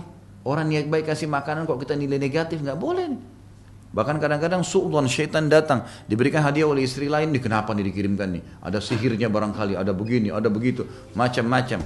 Ini syaitan semua, nggak boleh, gitu kan? Nggak boleh. Ini termasuk riwayat. Pernah juga Aisyah cemburu dengan Saudah binti Zam'ah, gitu kan? Aisyah lagi buat makanan. Waktu itu kebetulan Nabi SAW lagi ada di satu tempat yang keduanya ada, Saudah dan Aisyah ada. Lalu Aisyah melihat Saudah, dia cemburu, lalu dia berkata, ya Rasulullah, ini buatan saya. Dan dia ini hadap ke Saudah mengatakan, kau harus makan makanan saya nih. Ini buatan saya. Kata Saudah, saya nggak mau, nanti kan. Kata Aisyah, kalau kau nggak mau saya akan coret makanan ini di wajahmu. Maka kata Saudah, tetap saya tidak mau. Maka Aisyah mengambil betul makanan itu, dicuil di wajahnya Saudah, gitu kan. Saudah balik ke arah Nabi SAW. Kata Nabi SAW, cuil juga wajahnya. Ambil tuh, cuil juga wajahnya Aisyah. Maksudnya apa? Kalau kalian mau bertengkar, ya bertengkar sekalian deh. Ada apa kok bertengkar gara-gara makanan? Kenapa kau Aisyah maksakan Saudah makan makananmu? Kenapa kau Saudah juga harus menolak? Kan tidak ada urusannya. Silakan makan, iya ambil sedikit, makan. Nyenangin orang, nyenangin saudara muslim kan pahala. Apalagi ini sama-sama satu rumah tangga, gimana? Maka pada saat mereka saling coret wajah, akhirnya mereka malu sendiri. Nabi SAW ketawain aja, diketawain. Dalam mereka diketawain Nabi SAW. Nabi tertawa, terbahak-bahak sampai akhirnya Umar bin Khattab lewat. Mereka begitu mendengar suara Umar, Aisyah sama Saudah ketakutan, gitu kan. Lalu Nabi SAW tambah tertawa, gitu kan. Kata Nabi SAW, kenapa kalian takut? Mereka bilang Umar bin Khattab, ini bahaya orang ini, gitu kan. Bisa lebih keras, gitu kan. Maka seperti itulah bagaimana Nabi SAW menanggapi mereka. Dan ada banyak riwayat-riwayat Bapak Ibu sekalian yang menyebutkan tentang masalah kecemburuan Aisyah, tapi jangan salah faham. Itu penyebab hukum, yang diambil hukum adalah keteguran Nabi. Orang yang faham ini, pada saat dia poligami dia akan tenang. Suami istri akan tenang, karena tidak ada kecemburuan pada pasangannya itu. Ini pada saat orang melakukannya. Orang tidak melakukannya juga tentu dia harus mengontrol. Tadi cemburu nggak boleh sama mertua, nggak boleh sama ipar, nggak boleh sama anak. Ini harus difahamin. Sama juga dengan suami pada saat telepon, ada urusan kerja, istrinya nggak boleh cemburu, urusan kerjaan. Istrinya lagi telepon orang tuanya, baik diberikan kesempatan. Mengalah, toleransi dengan masalah duniawi itu nggak ada masalah. Kalau pelanggaran agama silakan marah, hak anda marah di situ. Telepon-teleponan sama yang lawan jenis yang tidak halal nggak boleh, haram dalam agama. Apalagi kalau sudah bicara hal yang buruk, apalagi kalau sampai janjian, ini bahaya sekali. Tidak sholat, mukul, tidak jalani kewajiban. Nah ini tidak ada toleransi. Ini pelajaran besar yang diambil dari kisah Khadijah yang membela kenabiannya, berjuang bersamanya, gitu kan. Kemudian dikatakan dan mengorbankan diri dan hartanya. Selanjutnya Allah bersama Jibril mengirimkan salam kepada Khadijah. Ini juga disebutkan dalam riwayat Bukhari, bahwasanya Nabi SAW pada saat kedatangan Jibril, maka Jibril berkata, hai Muhammad, akan datang sebentar lagi Khadijah kepadamu. Sebentar lagi akan datang nih, masuk ke dalam ruanganmu ini, sampaikan salam Allah dan salamku padanya. Dan ini sebuah fadilah di sini dikatakan tidak dimiliki oleh istri Nabi yang lain. Belum pernah ada istri Nabi SAW yang lain yang pernah Allah dan Jibril memberikan salam. Ini bukan hal yang biasa, hal yang luar biasa. Ini yang dimaksud dengan itu. Ini adalah keistimewaan tidak dimiliki atau dimiliki oleh wanita lain, dan ia meninggal 3 tahun sebelum hijrah. Nabi SAW berdakwah berapa tahun di Mekah Bapak Ibu sekalian? 13 tahun. 13 tahun. Kan beliau umurnya, beliau meninggalkan Mekah di umur 53 tahun ya. 40 tahun pertama masa sebelum kenabian, pas 40 tahun sampai 53 itu fase kenabian. 13 tahun belum berdakwah di Mekah, kemudian di Madinah 10 tahun. Khadijah meninggal 3 tahun sebelum hijrah Nabi SAW ke Madinah. Yang kedua adalah setelah kematian Khadijah, beliau SAW menikah dengan janda, yaitu Saudah binti Zam'ah al-Qurasyiyah. Ya, Saudah binti Zam'ah al-Qurasyiyah. Di situ kalau yang pegang buku ditulis al-Qarsyiyah, itu artinya al-Qurasyiyah ya. Maksudnya dari suku Quraisy. Dialah yang kelak memberikan hari gilirannya kepada Aisyah. Ya. Saudah binti Zam'ah, janda, meninggal suaminya, gitu kan. Kemudian menikah dengan Nabi SAW. Dan ini juga pelajaran yang lain. Kalau Nabi SAW menikah juga dengan janda. Gitu kan? Waktu yang bersamaan, di waktu yang bersamaan turun perintah masalah poligami. Dan Nabi SAW setelah menikah dengan Saudah binti Zam'ah, beberapa hari kemudian menikahi Aisyah radhiyallahu anhum ajma'in. Ya. Dan ini sekaligus diberikan pemahaman tentang masalah adanya hukum poligami dalam Islam. Di poin ketiga, setelah itu beliau menikah dengan Ummu Abdillah Siddiqah binti Siddiqah, maksudnya Aisyah, yang dibebaskan dari atas 7 langit, maksudnya dari tuduhan Abdullah bin Abi Salul tentang perzinahan, kecintaan Rasulullah SAW, Aisyah binti Abi Bakar As-Siddiq radhiyallahu anhum ajma'in. Malaikat telah memperlihatkannya kepada Nabi SAW sebelum menikahinya dalam keadaan wajahnya tertutup dengan sutra. Lalu malaikat mengatakan, ini adalah calon istrimu. Ya, ini disebutkan dalam hadis Bukhari Muslim. Jadi Nabi SAW sebelum menikah dengan Aisyah memang diperlihatkan wajah beliau, ya, wajah beliau. Tentu khilaf di antara ahli sejarah tentang masalah pernikahan umur Aisyah, berapa umurnya menikah. Ada yang memungkiri kalau Aisyah itu umur 6 tahun dinikahi, ada yang mengatakan itu benar. Ringkas cerita Nabi SAW memang menikahi Aisyah pada saat masih muda, gitu kan. Dan ini pelajaran lain dari Aisyah radhiyallahu anha adalah Nabi SAW menikah dengan Aisyah ada dua faktor utama. Yang pertama karena beliau mimpi diperlihatkan oleh Jibril, ya, ini istrimu Aisyah menggunakan cadar di wajahnya dari kain sutra. Artinya perempuan ini punya kedudukan yang luar biasa. Yang kedua adalah karena ayah Aisyah adalah sahabat dekatnya. Dan ini bukan aib menikah dengan anak sahabat. Ini yang banyak hilang di kita nih, gitu kan? Kita menganggap kayaknya nggak mungkin deh. Karena kadang-kadang kita anggap sahabat kita terlalu tua misalnya, atau terlalu jauh, mungkin beda 10 tahun, 15 tahun. Padahal sebenarnya bukan karena faktor umur. Nabi SAW waktu menikah dengan Aisyah, umur beliau 53 tahun. Beda berapa tahun tuh kalau Aisyah misalnya anggap umurnya 14 tahun misalnya, atau 15 tahun. Beda berapa umur dengan Nabi SAW? Kalau kita anggap 13 tahun, bedanya berarti 40 tahun. Dan itu bukan aib. Kalau emang laki-laki itu dewasa, bijaksana, secara fisik memang masih kuat, kenapa? Ada masalah apa? Jadi kan, kita kadang-kadang terkurung dengan urusan duniawi ini. Oh ini orang tua, oh ini anak-anak, oh ini begini, oh itu begitu. Itu bukan patokannya. Masalahnya dia beriman atau tidak. Saya kasih contoh misalnya, Umar bin Khattab sangat paham tentang hukum ini, Bapak Ibu sekalian. Ada dua hal yang saya ingin titik beratkan. Yang pertama, tidak aib menawarkan diri atau anak kepada orang yang saleh atau salihah. Yang kedua, tidak aib kalau ada faktor perbedaan umur. Saya datangkan contohnya. Umar radhiyallahu anhu waktu Hafsah bercerai dengan suaminya, maka Umar gelisah dengan keadaannya. Ini gimana nih Hafsah nih? Maka Umar bin Khattab mendatangi sahabat Nabi. Ada banyak sahabat Nabi yang sebaya dengan Hafsah. Hafsah masih muda, sebaya dengan Aisyah, gitu kan? Maka yang didatangin oleh Umar adalah Utsman bin Affan. Waktu itu Utsman sudah punya anak. Didatangin, wahai Utsman, Hafsah layak jadi istri, nikahi. Perintah masalah poligami sudah turun, nikahi ini anak. Utsman mengatakan, maaf Umar, saya lagi tidak ada hajat, gitu kan? Sekarang saya belum mau menikah. Umar keluar dari rumah Utsman cari siapa orang yang saleh nih. Nggak dicari bujang-bujang tuh. Didatangin Abu Bakar. Abu Bakar sudah nikah. Wahai Abu Bakar, Hafsah layak jadi istri, nikahi dia. Saya ingin menyelamatkan akhiratnya, nikahi. Maka kata Abu Bakar, saya berpikir, diam Abu Bakar. 3 hari Abu Bakar nggak kasih jawaban. Umar pulang, sholat malam, minta sama Allah, ya Allah, utuslah jodoh yang terbaik buat anak saya. 3 hari kemudian datang lamaran Nabi Muhammad SAW. Nabi SAW menikahi Hafsah. Lalu pada saat di hari pernikahan Nabi SAW setelah akad nikah, maka Abu Bakar mendatangi Umar dan berkata, wahai Umar, saya ingin menyampaikan kepada kamu alasan kenapa saya diam 3 hari. Kenapa saya nggak berikan jawaban? Saya mau nikahi anak kamu, kamu sahabat saya. Tetapi waktu kamu sampaikan kepada saya, sebelumnya saya mendengar Nabi SAW pernah menyebut nama Hafsah. Berarti Nabi suka dengan anak kamu. Saya tidak ingin melangkahi Nabi SAW. Itu alasannya kenapa saya tidak menikahinya. Tapi pelajaran di sini Bapak Ibu sekalian, ternyata menawarkan anak pada orang yang dianggap kompeten, saleh dan saleh tidak aib dalam agama. Subhanallah, terbalik kasusnya. Ini perbaikin Bapak Ibu sekalian, tolong di Indonesia perbaikin ini, kalau tidak maka makin rusak masyarakat. Kita bangga anak kita gonta-ganti pacar. Dia putus nih sama pacarnya, cari lagi nak, bahkan orang tuanya bantu cariin, gitu kan.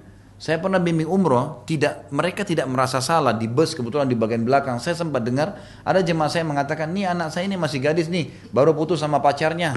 Tawarkan ke temannya sebelah, ibu sebelah, oh iya ini sama adik saya aja. Gonta-ganti pacar. Seorang orang tua di Indonesia tidak malu pada tetangganya, ini pacarnya datang, sebulan kemudian putus, pacar baru datang, nggak malu, nggak masalah gonta-ganti pacar. Bahkan dia bangga, anak saya kemarin putus, dia tidak suka pacaran, ini baru datang pacar baru. 10 orang pun, 20 orang laki-laki janjian keluar malam minggu bawa anaknya, gonta-ganti kayak barang dagangan, tidak malu. Tapi kalau dia nikahkan anaknya muda, aib. Subhanallah, ini terbalik fitrahnya nih. Menikahkan aib, datang suami halal tidur sama anaknya aib, sementara gonta-ganti pacar nggak aib. Ini bagaimana akal pikirannya coba? Bagaimana bisa dikatakan seorang muslim nih?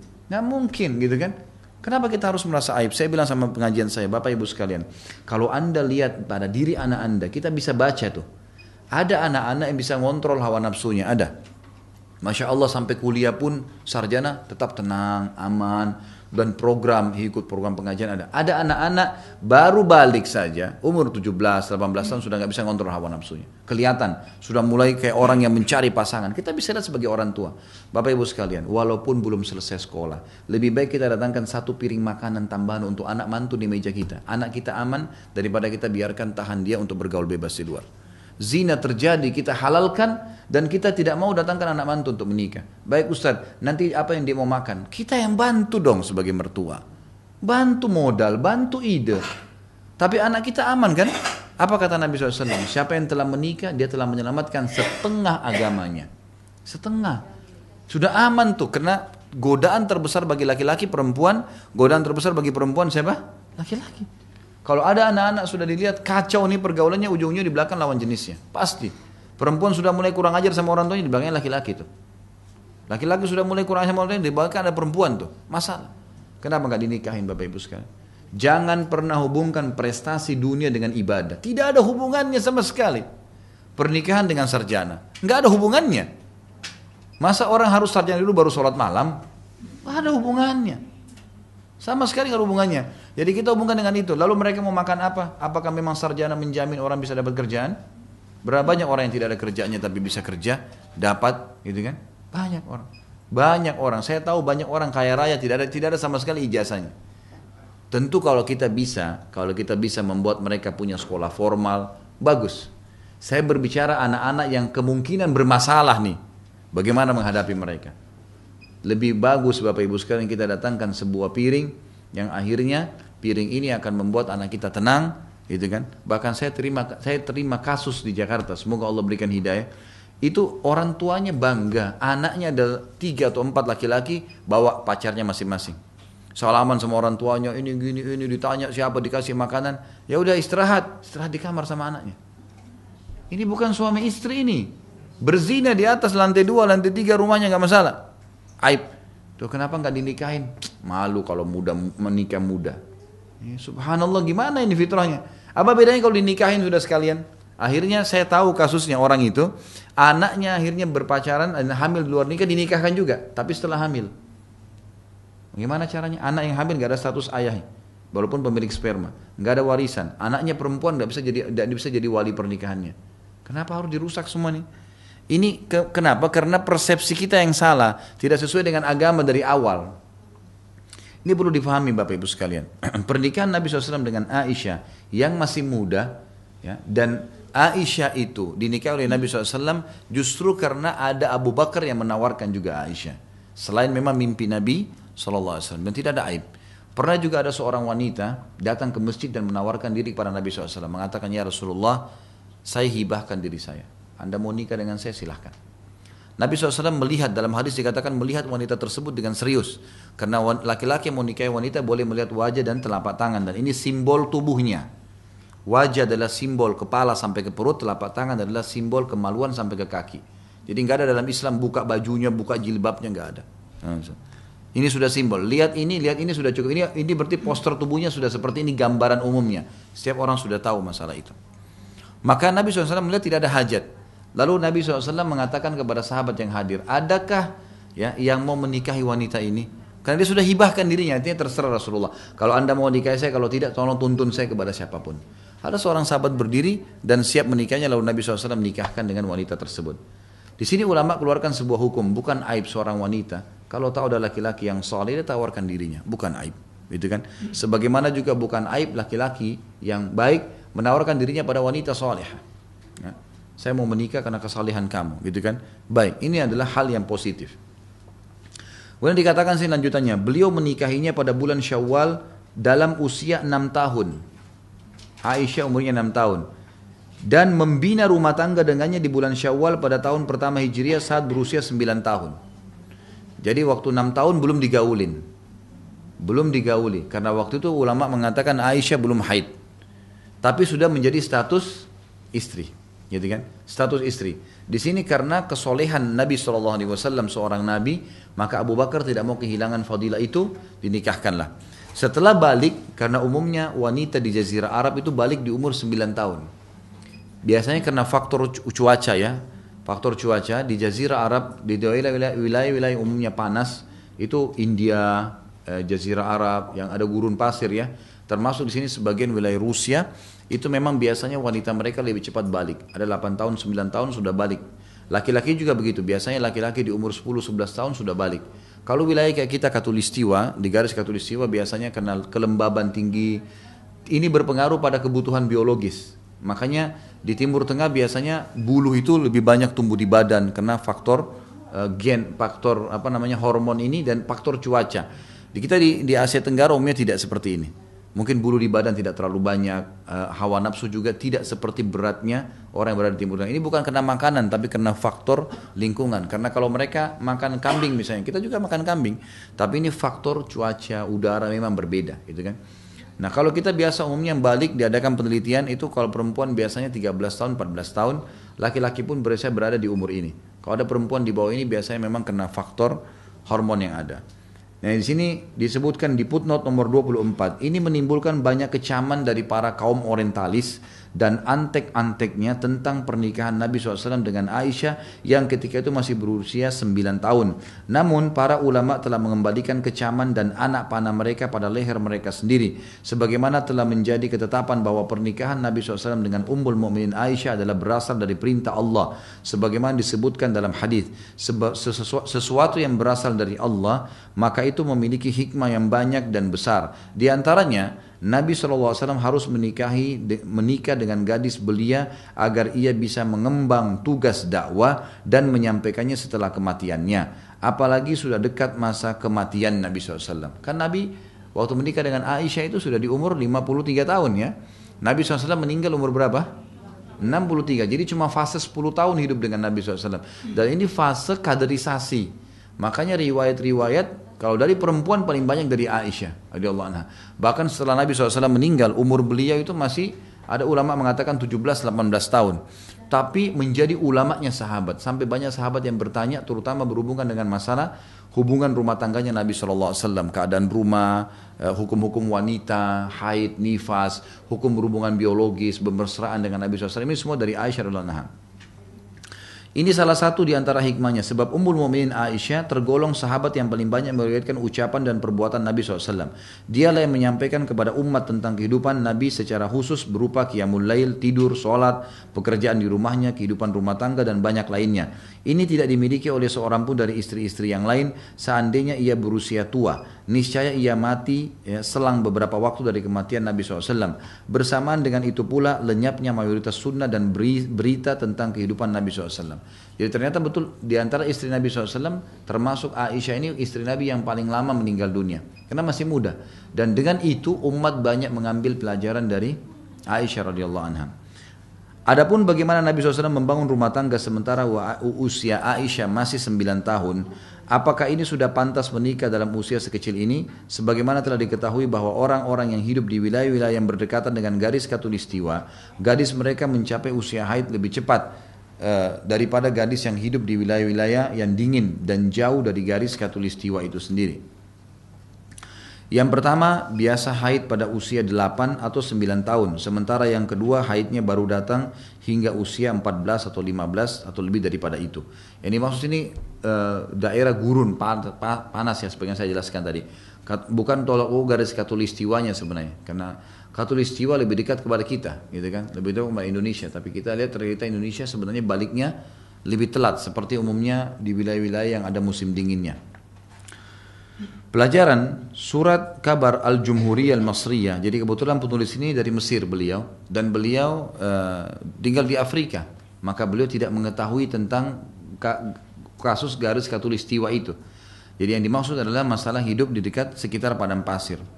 Beliau mengatakan surat kabar Al-Jumhuriyah Al-Masriyah. Sama kalau kita nama-nama koran terkenal lah ya. Itu pada tanggal 1 bulan 10 1997 Masehi, pada halaman kedua menyebutkan berita ini berjudul anak wanita Pakistan berusia 8 tahun hamil 5 bulan. Jadi di Pakistan, karena termasuk daerah padang pasir, ada anak 8 tahun dinikahkan oleh orang tuanya terus hamil, gitu kan. Kok bisa terjadi? Berarti dia sudah haid di umur itu. Surat kabar ini menyebutkan, para dokter Pakistan telah menemukan keberadaan anak wanita usia 8 tahun sedang hamil 5 bulan, dan ini menandakan memang mereka sudah haid pada saat itu. Ini cuma membuktikan tentang masalah haid itu. Bahkan di salah satu negara Arab, kalau saya tidak salah di Emirat Arab itu, ada seorang wanita umurnya 18 tahun punya cucu. Ya, ya. Ini fakta, nggak usah dibayangkan. Gitu. Terutama ibu-ibu, karena biasanya kalau saya bicara masalah cerai, dibayangkan dirinya cerai, nikah dibayangkan nikah. Jangan pakai perasaan. Ini fakta yang terjadi. Jadi wanita ini ternyata menikah, dinikahi oleh dinikahkan orang tuanya dengan salah satu kerabatnya yang juga masih muda. Anak wanita ini ternyata haid di umur 9 tahun, gitu kan? Dan kelihatan anak ini postur tubuhnya beda, sudah seperti anak yang 18 tahun, 19 tahun, sudah sangat besar postur tubuhnya, dan kelihatan anak ini sangat dewasa. Oleh orang tuanya dinikahkan sama sepupunya sendiri, ya. Sepupunya juga sekitar 18 tahun kalau nggak salah umurnya, menikah dengan anak ini. 1 tahun kemudian di umur 10 tahun ternyata hamil, gitu kan, dan melahirkan anak. Anak pertamanya perempuan. Si perempuan ini. Ternyata anak perempuannya dia sama dengan dia, sama dengan ibunya. Di umur 9 tahun haid juga. Postur tubuhnya juga besar. Oleh ibunya ini sekarang umur 18 tahun dinikahkan anaknya. Jadi pada saat anaknya menikah 9 tahun, 1 tahun kemudian punya anak, jadi si ibu ini punya cucu di umur 18 tahun. Itu ada kejadian, tapi yang kita sedang titik beratkan masalah adanya haid di umur itu, ya. Bukan kita bicara tentang faktor masalah pernikahan tadi. Dikatakan beliau tidak menikah, ini kita lanjutkan bahasan tentang istri Nabi SAW yang ketiga, Aisyah radhiyallahu anha. Beliau Nabi Muhammad SAW tidak menikah dengan satu gadis pun selainnya, dan wahyu tidak pernah turun pada beliau saat berada di selimut wanita selainnya. Maksudnya pada saat berada di rumah wanita lain tidak pernah wahyu turun. Tapi kalau di rumah Aisyah wahyu sering turun, gitu kan? Ini menandakan memang ada hukum tersendiri yang Allah inginkan pernikahan Nabi SAW dengan Aisyah. Aisyah adalah wanita yang paling dicintainya, dan pembebasannya turun dari langit ketujuh. Sudah tahu masalah ini ya? Jadi pernah waktu Nabi SAW pulang dari perang Bani Mustalik namanya. Perang, ada satu suku namanya Mustalik. Itu Nabi SAW pulang, ternyata waktu pasukan lagi istirahat, gitu kan. Nabi SAW bersama sahabat lagi istirahat. Aisyah radhiyallahu anha ini rupanya punya hajat. Orang zaman dulu, maaf, kalau mau kencing, mau buang air besar, pergi ke padang pasir. Kan ini istirahat tengah padang pasir ya. Maka Aisyah pun radhiyallahu anha keluar dari gerandanya. Itu gerandanya dipikul oleh 4 orang sahabat, ditutup dengan gorden, dengan kain. Gitu. Kemudian Aisyah keluar dari situ, kemudian pergi selesaikan hajatnya.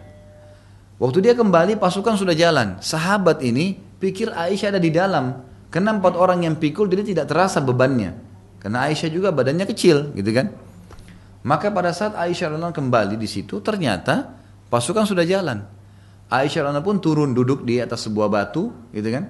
Dan pada saat itu sudah turun ayat hijab, maka beliau sudah menggunakan cadar.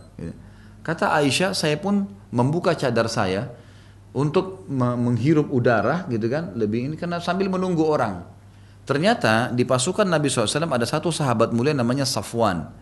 Safwan ini orang yang sangat mulia, orangnya tidak pernah ganggu-ganggu perempuan, orangnya baik sekali, gitu kan. Dan dia tugasnya karena amanah orangnya di pasukan itu Nabi SAW suruh dia terlambat. Jadi dia selalu terlambat, nanti pasukan jalan dilihat dia jalan terakhir. Nanti kalau ada pedang yang jatuh diambil, ada kendi air diambil. Tugasnya dia itu, ngumpulin barang-barang yang tertinggal. Baik. Waktu Safwan melihat Aisyah radhiyallahu anha dari jauh, kata Aisyah, dia pun mengenalku karena dia mengenal wajahku sebelum turun ayat hijab. Gitu kan?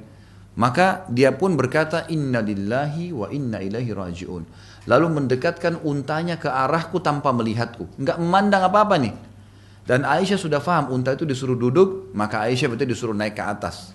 Karena Aisyah termasuk yang ketinggal di dalam perang ini, harus dibawa gitu kan.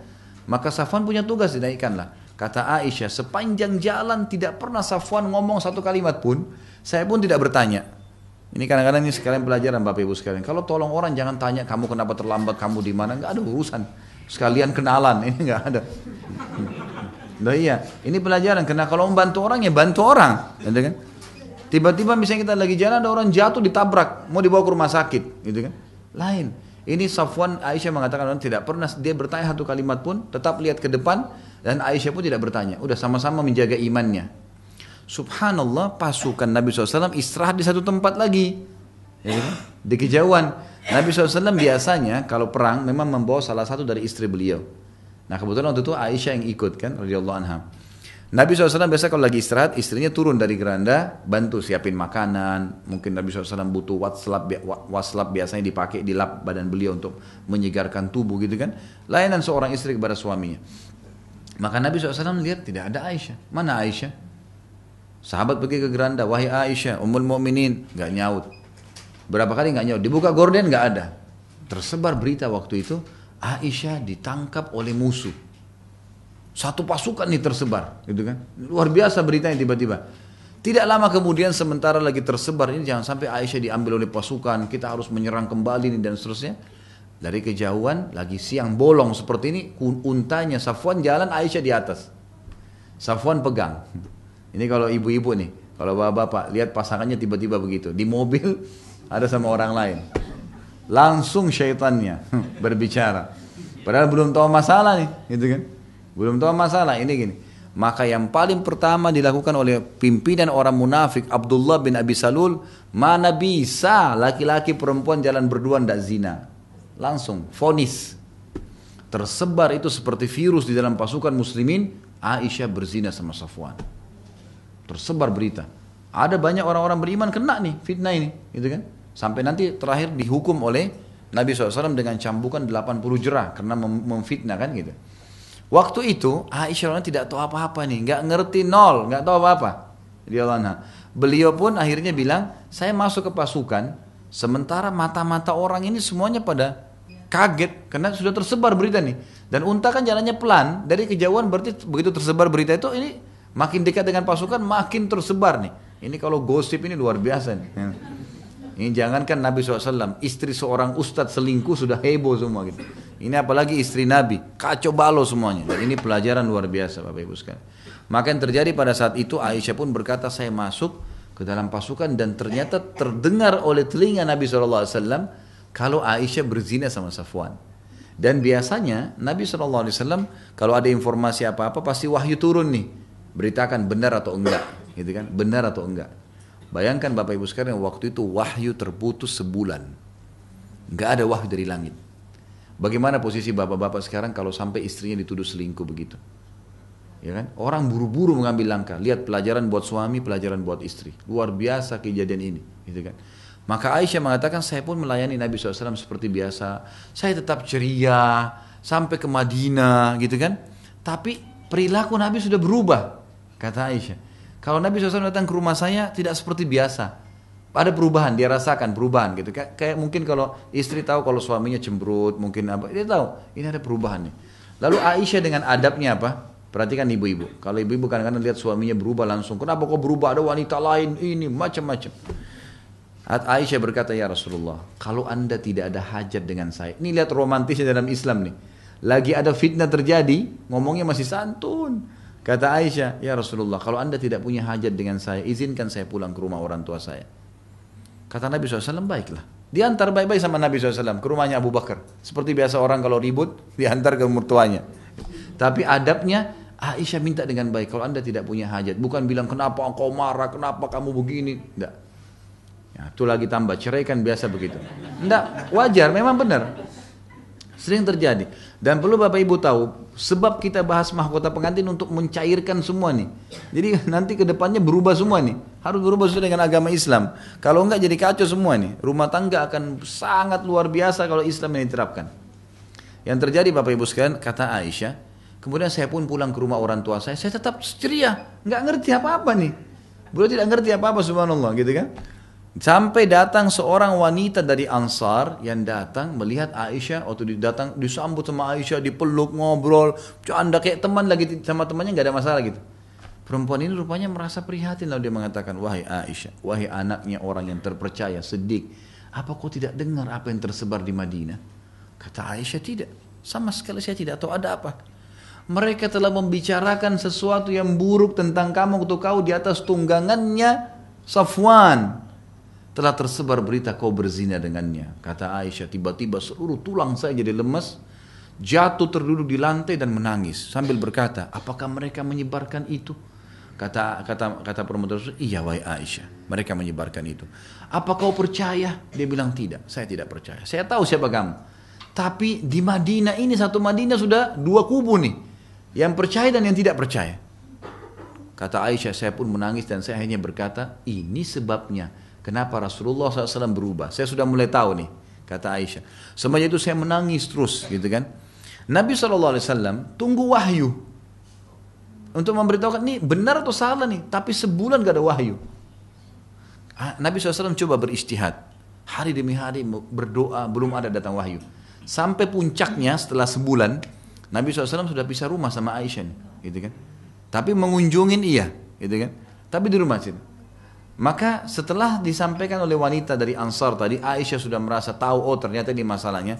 Nabi SAW rupanya waktu itu tidak mengunjungi Aisyah, tapi Nabi SAW lagi mengumpulin sahabat dari sahabat Muhajirin dan Ansar di masjid beliau. Lalu beliau mengatakan, kenapa ya ada orang yang menyakiti aku di keluargaku, menuduh keluargaku sesuatu yang tidak benar dan aku tidak tahu kecuali kebaikan darinya, dan menuduh salah satu sahabatku, maksudnya Safwan, orang yang sangat takwa kepada Allah. Kenapa ada orang sebarin berita ini nih? Semua orang di Madinah tahu penyebarnya adalah kepala munafik Abdullah bin Abi Salul. Tapi adabnya Nabi, Bapak Ibu sekalian, dalam Islam begitu. Kita kalau benci pun sama seseorang, jangan sebutin namanya. Nabi SAW tidak bilang, ini si fulan nih, enggak. Padahal Nabi SAW Nabi, raja, bisa ambil keputusan pada saat itu. Mungkin kalau raja sekarang itu main hukum sembarangan saja gitu kan. Ini enggak, Nabi SAW cuma mengatakan kumpulin sahabatnya. Kenapa ya? Ada di antara kalian gitu kan, yang menyakiti saya di keluarga saya. Katakan istri saya selingkuh dan segalanya. Sahabat saya yang saya tidak tahu kecuali orang yang sangat bertakwa kepada Allah. Lalu rupanya sahabat ini sudah tahu nih siapa yang dimaksud. Orang ini Abdullah bin Abi Salul, kepala munafikin dari suku Khazraj namanya. Di Madinah dulu ada dua suku Arab Madinah yang nanti namanya Ansar, Aus dan Khazraj, dua suku ini. Nah, Aus dan Khazraj ini, dari Khazraj itu ada Abdullah bin Abi Salul nih, kepala munafikin yang buat fitnah. Maka tiba-tiba berdiri orang dari Aus, dari suku yang satu, mengatakan, ya Rasulullah, kami tahu siapa yang Anda maksud. Perintahkan kami tebas lehernya. Ini dari Aus nih. Berdiri satu orang dari Khazraj, dia tahu siapa yang dimaksud nih. Ini sudah mulai muncul fitnah besar, suku sama suku sudah mulai perang nih. Kata si dari orang Khazraj ini kepada Aus, demi Allah, kau tidak mengucapkan itu kecuali karena kau tahu dari suku kami. Kenapa kau berani mau tebas lehernya? Ribut nih. Berdiri lagi satu orang dari Aus, dihardik lagi yang tadi yang satu nih, yang terakhir. Dikatakan, kamu munafik, kenapa kau bela dia? Ini menyakiti Rasulullah, tebas lehernya, ribut nih. Waktu Nabi SAW lihat ribut sahabat, turun dari mimbar. Nabi diam, gak ngomong apa-apa. Ini tambah besar fitnahnya. Sahabat pun sering ribut nih. Ini luar biasa gitu kan. Maka Nabi SAW pun menuju ke rumah Abu Bakar. Ini sekarang keputusan terakhir nih. Wahyu belum turun. Beliau datang ke rumah Abu Bakar. Setelah salam sama Abu Bakar mertuanya, gitu kan. Kemudian beliau datangi Aisyah. Aisyah lagi nangis, gitu kan. Rupanya di sini Aisyah sudah tahu berita. Awalnya tidak seperti itu. Lalu kata Nabi SAW, ini lihat adab seorang suami pada istrinya, kalau informasi masih simpang siur, belum jelas, apa yang harus dilakukan? Nabi SAW duduk dekat Aisyah lalu mengatakan, wahai Aisyah, dengan suara baik, santun, kalau kau benar melakukannya, bertaubatlah sama Allah. Allah Maha Pengampun. Taubat, kalau kau lakukan benar, taubat, itu jalan kunci. Kalau kau tidak lakukan, pastikan Allah akan menurunkan pembelaanmu dari langit ketujuh. Aisyah bilang, tadinya saya lemas, nangis, berhari-hari gak mau makan. Ini sampai malu rasanya mau keluar rumah nih. Satu Madinah tahu kalau ada berita tentang zina. Dia bilang, tiba-tiba saya punya kekuatan, saya berdiri dan saya mengatakan, ya Rasulullah, Anda pun terpengaruh dengan informasi itu. Artinya, luar biasa kalau sampai suami saya pun begitu. Nabi SAW diam. Kata Aisyah, wahai ayahku, Abu Bakar, tolonglah. Ya, jawab Rasulullah SAW. Jangan Rasulullah pun terpengaruh dengan berita itu. Saya nggak lakukan. Apa kata Abu Bakar? Ini ibu-ibu ambil pelajaran. Subhanallah. Orang kalau kena fitnah, sabar, Tuhannya bersama dia. Kata Abu Bakar, wahai anakku, saya tidak tahu mau jawab apa Rasulullah. Saya tidak tahu itu benar atau tidak. Kalau saya bela kamu, kemudian kamu lakukan, saya salah. Kalau saya mengatakan kau tidak lakukan, saya tidak punya bukti. Aisyah terputus dari suaminya. Madinah sudah fitnah, suaminya sekarang juga Nabi SAW diam. Abu Bakar pun ayahnya tidak mau bela. Dia balik ke ibunya, wahai ibuku, jawablah Rasulullah SAW. Jawab nih, ini fitnah besar. Kata ibunya sama Abu Bakar. Hai anakku, saya tidak tahu mau jawab apa Rasulullah. Saya nggak tahu ini benar atau tidak. Kalau saya bela kamu, sementara kau lakukan, saya berdosa. Tapi kalau saya mengatakan kau tidak lakukan, ternyata lalu saya mengatakan kau tidak, saya tuduh kamu, saya salah, nggak boleh. Gitu kan? Lalu Aisyah mengatakan, pada saat itu seluruh tubuh saya lebih remuk dari sebelumnya dan luar biasa saya merasa sudah tidak tahu harus buat apa. Sambil menangis dengan suara keras saya mengatakan, saya hanya mengucapkan. Dia bilang, ya Rasulullah, kata Aisyah, ya Rasulullah, demi Allah saya tidak akan tobat kepada Allah masalah ini karena saya tidak melakukannya. Saya tidak berzina, untuk apa saya tobat, gitu kan? Lalu kata Aisyah, ya Rasulullah, saya hanya akan mengucapkan apa yang diucapkan Yaqub alaihissalam, ayah Nabi Yusuf.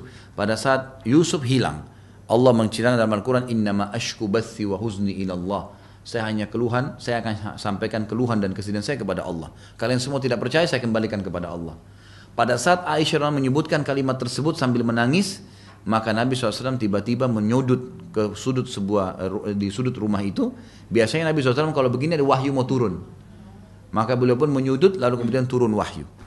Beberapa saat kemudian kata Aisyah, saya melihat Nabi SAW berkeringat, karena beliau biasa kalau turun wahyu berkeringat.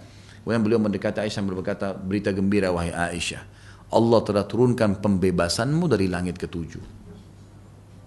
Maka subhanallah, pada saat itu Bapak Ibu sekalian, Allah subhanahu wa ta'ala membela Aisyah dari fitnah tersebut dan sampai hari kiamat dikenang.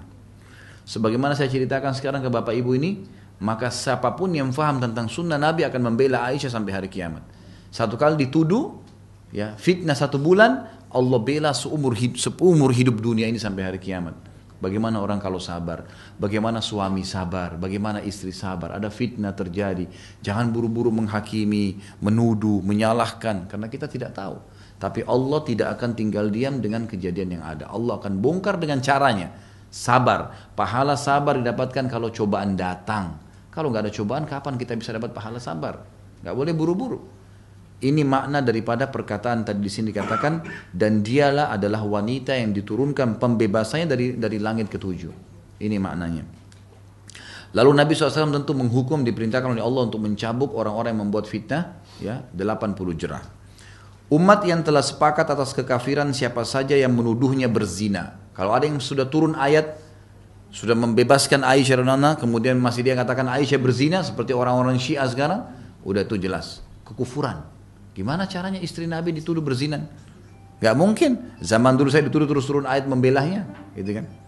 Ia adalah istimewa yang paling faqih. Jadi Aisyah memiliki istimewa, istri yang paling istimewa dan paling faqih, paling faham hukum fikih dan paling tahu tentang urusan agama. Bahkan ia adalah wanita yang paling faqih dan paling tahu tentang urusan agama dari kalangan wanita umat ini secara mutlak.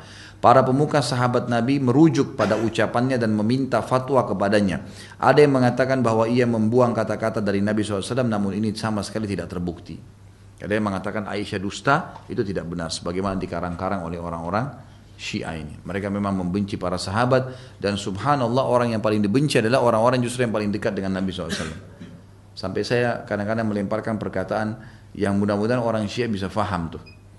Kadang-kadang kalau kita tanya, ada orang Syiah, pernah teman saya berbicara sama orang Syiah, kebetulan mereka dekat dan sama-sama turunan habaib nih, turunan Nabi. Gitu kan. Yang satu Syiah, yang satu Sunni. Gitu kan. Yang Syiah, yang Sunni ini berkata kepada yang Syiah, bagaimana kabar antum? Oh baik, alhamdulillah. Bagaimana istri antum? Oh istri ana masya Allah sempurna, baik, suka layanin, tidak pernah bantah, baik. Mertua antum bagaimana? Baik, alhamdulillah, mertua tidak pernah bebani apa-apa. Kalau ada saya kasih, kalau enggak dia tidak apa-apa. Langsung si Sunni bilang, kalau begitu kamu lebih baik daripada Rasulullah SAW ya. Kamu lebih baik daripada kakek kita nih. Tiba-tiba kaget si Syiah ini. Dia mengatakan, kok bisa? Tentu saja Rasulullah lebih baik. Kata dia, enggak. Pasti kamu lebih baik. Karena bagi kamu mertua Nabi itu buruk. Abu Bakar dan Umar. Kau mertuamu baik. Berarti kamu lebih baik daripada Nabi karena istrimu lebih baik. Aisyah kamu kafirkan. Kamu katakan berzina. Berarti kau lebih baik dari Nabi. Diam si Syiah ini. Bagaimana orang bisa mencaci maki Nabi SAW? Ya kan gitu. Saya saja kalau dihina mertua saya pasti marah. Gak mungkin. Berarti saya salah pilih orang dong. Gak mungkin kan gitu. Jadi ini semua pemahaman yang keliru radhiyallahu anha terhadap Aisyah radhiyallahu anha. Ini perlu diketahui. Baik, ini istri Nabi SAW sampai Aisyah, dan kita akan lanjutkan insya Allah dengan istri Nabi SAW yang lain karena melihat waktu tentunya. Saya akan coba baca beberapa pertanyaan sebelum azan asar ya. Dalam acara akad nikah sebelumnya ada khutbah nikah. Sebaiknya siapa yang memberikan khutbah nikah? Apakah orang tua pengantin atau ustadz atau penghulu? Siapa saja di antara muslimin yang bisa dipercaya, yang punya hukum, punya pemahaman agama, silahkan, boleh saja menyampaikan wasiat-wasiat dan nasihat ini. Mau tanya Ustaz, bagaimana poligami yang menurut syariat dan bagaimana poligami yang asal-asalan dan tidak menuruti sunnah dan menuruti sunnah Nabi, dan pendapat dia hanya berpegang kepada sunnah Rasul saja. Dosakah laki-laki seperti ini karena di dalam poligaminya hanya mendatangkan kemudaratan dan sedikit maslahatnya, karena yang kedua juga tidak soleha? Bolehkah seorang istri melakukan khulu karena sudah nggak tahan dengan poligami yang tanpa ilmu itu? Tentu saja nggak boleh ini ya. Nggak boleh dan berkata si suami akan dosa. Pernikahan dia yang kedua sah, tetapi kalau dia tidak menjalankan hak dan kewajiban, masalah membagi waktu adil dalam nafkah dan seterusnya, ini berarti dia berdosa dengan itu. Masalah dia si istri bolehkah mengajukan khulu gitu kan? Ini dilihat keadaannya. Kalau suami ahli maksiat boleh. Tapi ingat, khulu itu artinya menarik haknya suami. Kalau wanita sudah mengajukan khulu ke pengadilan, khusus di Indonesia masih berpegang pada mazhab Syafi'iyah. Kalau jumhur ulama tidak ada seperti ini. Khulu adalah seorang wanita mendatangi pengadilan dan mengatakan kepada hakim, saya dikhianati oleh suami saya, buktinya 1, 2, 3, 4, 5. Nggak jalankan kewajiban, memukul, mabuk dan seterusnya. Gitu kan? Disebutkanlah masalah itu. Nah nanti si hakim akan mengirim surat kepada si suami, mengundang, dan suami disuruh, ini loh alasan istrimu minta cerai. Dijawab sama dia. Datangkan bukti-bukti. Nanti dari 2, 3 kali, 4, 5 kali pertemuan, nanti hakim akan ambil kesimpulan siapa yang salah, siapa yang benar. Kalau si istri yang salah, cuman asalnya sudah tidak suka sama suaminya, atau memang tidak ada alasan syar'i, atau memang juga dia sudah dijanjikan oleh laki-laki yang lain, atau, gitu kan, maka si hakim akan mengeluarkan surat namanya tolak bayin sugro. Perceraian bayin, tapi sugro, kecil. Apa itu cerai bayin? Ada 2 dalam Islam ya, ada cerai raj'i, ada bayin. Raj'i itu yang masih bisa kembali, rujuk ya. Jadi ini cerai 1, cerai 2. Kalau suami bilang saya ceraikan 1, saya ceraikan 2, ini masih bisa rujuk. Selama masa iddah 3 kali masa haid boleh kembali tanpa nikah. Boleh kembali tanpa nikah, saling maafin, berhubungan biologis sudah. Selama 3 kali masa haid masih boleh. Kalau lewat dari masa 3 kali masa haid harus nikah baru, seperti baru pengantin baru. Kalau tolak bayin sudah 3 kali diucapkan kalimat cerai, si suami istri nggak boleh bersatu lagi kecuali si mantan istri nikah sama laki-laki lain dan pernikahan normal terjadi perceraian dengan suami kedua, bukan direkayasa, maka terbuka variabel kembali dengan mantan suami pertama. Ini namanya tolak bayin. Tetapi dalam mazhab Syafi'iyah ada hukum tersendiri. Khusus bagi perempuan yang mau khulu, mengajukan perceraian di pengadilan, dan hakim mengambil kesimpulan dari keluhan-keluhan yang satu sama yang lain ini, ternyata si perempuan yang salah, maka hakim akan keluarkan tolak bayin sugro, sebenarnya sama dengan tolak raj'i, gitu kan? Dia masih boleh kembali. Tapi kalau ternyata si suami yang zalim, memang dia suka mukul, ada fakta-fakta, tidak memberikan nafkah, ahli maksiat, maka akan dikeluarkan tolak bayin kubra, perceraian bayin yang tidak akan kembali lagi. Nggak boleh kembali lagi di sini, kan gitu. Nah itu, baik. Bagaimana poligami yang sehat? Poligami yang sehat adalah seorang suami dengan istri sama-sama menggalang ilmu syar'i, sama-sama belajar ilmu syar'i, ya, menanamkan iman dalam hati sampai iman itu terasa tertanam. Belajar ilmu demi ilmu sampai kita ini merasa memang akhirat target kita, ya. Kita sudah merasa hidup kita ini harus semuanya dari bangun tidur sampai tidur semuanya agama. Itu poin. Itu akan membuka hati kita menerima hukum Allah, diantaranya poligami. Sama dengan orang jihad, sama dengan sholat malam. Itu butuh juhud, butuh upaya. Yang mendorong kita mau melakukan itu karena keimanan, gitu kan? Maka si suami merangkul istri sama-sama untuk melakukan hukum ini, kan itu. Si istri yang terlibat dalam poligami sehat suaminya, dia akan panen semua pahala dengan istri yang baru. Misal nafkah, perhatian, tempat tinggal dan seterusnya, dan dia akan panen karena dia penyebabnya. Dan di sini si suami harus berperan aktif, berlaku adil dan mempertemukan antara mereka sehingga terjadilah rumah tangga yang harmonis. Ini kalau kita tanya yang ideal. Karena Nabi SAW mempertemukan di antara mereka, mereka berjalan sama-sama sampai pernah satu kali istri-istri Nabi bersama-sama berada di satu tunggangan unta. Sampai kata Nabi SAW waktu untanya lagi bergerak, gitu kan, hampir saja istri Nabi SAW sempat bergerak mau jatuh, kata dia, ya, hati-hatilah dengan botol-botol kacaku. Gitu. Nabi SAW mengistilahkan istrinya dengan botol kaca yang khawatir itu nanti kalau jatuh malah bisa pecah. Jadi seperti itulah. Nah ini poligami yang sehat. Makanya saya sarankan kalau kepada bapak-bapak maka dia harus bisa merangkul istrinya. Jangan sampai membangun rumah tangga baru merusak rumah tangga lama. Harusnya bisa dia harus berperan aktif. Anda kalau punya perusahaan mau bangun buka cabang perusahaan baru, bagaimana kalau administrasinya masih kacau? Terus buka baru, bukan tambah pusing? Tambah pusing. Awal buka restoran baru, toko baru, namanya baik. Oh hebat ya buka toko baru. Tapi setelah itu hitung-hitungannya akan jadi kacau semua tuh. Karena memang masih kacau dari awal. Tapi kalau sistemnya sudah rapi, mau buka 1000 cabang pun kan kita gampang. Sistemnya sama, gitu kan? Tapi seperti itulah kurang lebih gambaran rumah tangga. Kalau mau yang sehat harusnya begitu. Bagaimana bisa merangkul itu? Sambil berdoa kepada Allah Subhanahu wa Ta'ala. Dan ingat, niat melakukan pernikahan dan poligami karena agama, bukan karena yang lain. Kalau karena agama kita akan selalu berpikir untuk mencari pasangan nanti yang menambah wanita yang dalam hidup seorang laki-laki itu adalah wanita yang salihah, yang memang memberikan manfaat buat dia secara keimanan. Tapi kalau makin menjauhkan dari keimanan tidak boleh. Pernah Abdullah bin Umar radhiyallahu anhu menikah dengan seorang wanita.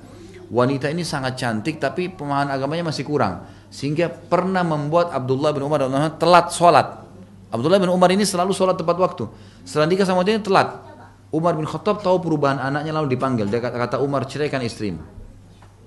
Kata Umar, ceraikan istrimu. Lalu Abdullah bin Umar kan tidak mau karena dia tahu nih wanita cantik baru nikah. Dia mau sama perempuan ini. Kemudian dilaporkan kepada Nabi SAW. Kata Nabi SAW, taati ayahmu. Karena Nabi tahu dari wahyu ini perempuan memang mengubah hidupnya menjadi lebih buruk. Ini jangan. Banyak laki-laki begitu. Poligami salah. Poligami sama pelacur. Poligami sama perempuan yang tidak benar. Belum tutup aurat. Ini salah ini. Gitu kan? Sembunyi-sembunyi. Kenapa harus sembunyi? Bahasakan baik-baik. Gitu kan? Santun. Oh tidak bisa terima. Karena belum paham aja. Coba terus berdoa. Fahami. Mungkin Allah juga melihat. Kadang-kadang begini Bapak Ibu sekalian, Allah tidak membukakan kita sebuah pintu. Justru karena kalau Allah buka, Allah tahu kita jadi masalah. Kalau kita dibukakan pintu itu dan Allah tahu kita bisa, pasti dimudahin. Pasti dimudahin. Tidak ada sesuatu yang jadi masalah di situ. Sebenarnya ya, ini hal-hal mendasar harus difahamin. Karena dalam masalah poligami ini masalah pekah, gitu kan. Ini level tertinggi dalam bab pernikahan. Saya menyampaikan Bapak Ibu sekalian, saya termasuk praktisi. Saya menikah poligami. Dan sampai sekarang alhamdulillah istri saya berkumpul. Mereka berkumpul, mereka jalan sama-sama, mereka telepon-teleponan, saling mengirim hadiah, tidak ada masalah. Alhamdulillah. Bahkan sampai sekarang mereka yang mendukung saya untuk melangkah lagi menyempurnakan poligami. Kok bisa terjadi? Ya, itu yang terjadi. Mereka membahasakan kepada saya, ini seperti ini. Bahkan ada temannya yang dekat sama mereka, ini seperti ini. Saya yang mempertimbangkan. Baik insya Allah. Mungkin orang tidak semua bisa menangkap itu. Tidak semua bisa menangkap itu. Tapi ini terjadi. Dan saya tahu ada beberapa akhwat kita yang pernah bertanya kepada saya kira tadinya laki-laki, ikhwah. Dia telepon ke saya, dia SMS ke saya, Ustadz apa hukumnya laki-laki kalau menikahi 3 wanita sekaligus? Ini kasus ya, terjadi. Tidak usah dibayangkan. Gitu. Karena tidak semua orang sama pola pikirnya. Kita kalau bicara masalah hukum, ini hukum. Maka orang ini mengatakan apa hukumnya kalau laki-laki menikahi 3 wanita sekaligus? Saya mengatakan secara hukum syar'i sah akad nikahnya kalau memang terpisah. Yang istri pertama akadnya, walinya, maharnya semua lengkap, akad nikah. Dia pindah akad nikah kedua sah, ketiga sah. Lalu saya penasaran, saya setelah selesai sholat, saya SMS kembali, saya tanya, saya kira dia laki-laki. Saya tanya, kenapa akhi bertanya seperti itu? Dia jawab sama saya seorang akhwat Ustaz. Dan saya dengan kedua teman saya sepakat akan menikah dengan satu suami. Dianya niat begitu sebelum nikah. Ini ada orang yang seperti ini, nggak boleh kita salahin, iya kan? Bahkan tidak boleh kita kaget. Kenapa harus kaget? Orang mau niatin perintah agama dari sebelum menikah itu haknya dia. Sekarang tidak ada jihad. Kalau ada jihad, saya mau melakukan jihad itu. Apa yang aib? Nggak ada yang aib kan? Maka kita harus kembali kepada masalah agama. Harus begitu. Ada seorang akhwat sekarang saya tahu di daerah Bekasi, sering hadir pengajian saya. Dia bahkan bilang sama saya, Ustadz, boleh nggak saya memberikan syarat kepada suami saya mau menikah nih, saya berikan syarat agar dia nanti menikah dengan sahabat saya. Saya bilang itu boleh saja, tapi tidak boleh dipaksain. Kalau suaminya setuju dengan dia, itu kan itu boleh saja. Tapi ada akhwat kita yang seperti itu, gitu kan? Dan ini tidak salah, itu tidak aib. Maka kita harus di sini berlaku adil. Jangan ditarik dalam keadaan kita secara individual karena nanti akan terjadi penolakan terhadap hukum Allah Subhanahu wa taala. Allahu a'lam. Baik, ini pertanyaan terakhir, nanti yang lain saya baca insyaallah akan datang ya, karena sudah azan. Saya sedang galau, suami saya mau pindah bagian di tempat kerjanya, ada 3 pilihan, bagian humas, sering keliling kota se-Indonesia untuk beberapa hari, bagian kesehatan sekantor temannya mayoritas wanita, laki-lakinya cuma 2 orang, bagian kerohanian banyak uang syubhat di sini. Menurut Ustaz sebaiknya suami saya pilih yang mana yang kira-kira sedikit mudarat dan fitnahnya. Tentu jawabannya sudah ada di pertanyaan ibu terakhir ya. Jadi ibu tinggal bantu suami untuk melihat mana yang lebih sedikit mudaratnya secara syar'i, gitu kan. Kalau masalah yang pertama humas keliling Indonesia, itu satu hal yang tidak ada aib, asal pekerjaannya halal. Boleh. Nabi SAW keluar berjihad, pergi, kan gitu, tidak ada masalah. Itu bukan aib laki-laki safar, itu sudah tugas dia. Tapi kalau dianggap mau bersama-sama keluarga, tutup pintu ini. Baik, yang kedua, kerja di bagian tadi kesehatan ternyata banyak wanita. Bapak ibu sekalian, kita ini manusia, interaksi sama manusia lain. Yang dilarang khalwat. Tahu khalwat apa? Berdua laki-laki perempuan. Hanya itu. Kalau ibu mau suaminya nggak boleh bertemu perempuan sama sekali, itu mustahil. Orang di jalan banyak perempuan, gitu kan? Sama dengan bapak-bapak juga begitu, tapi ada hukum syar'i. Nggak boleh khalwat, nggak boleh berbicara tanpa ada hajat.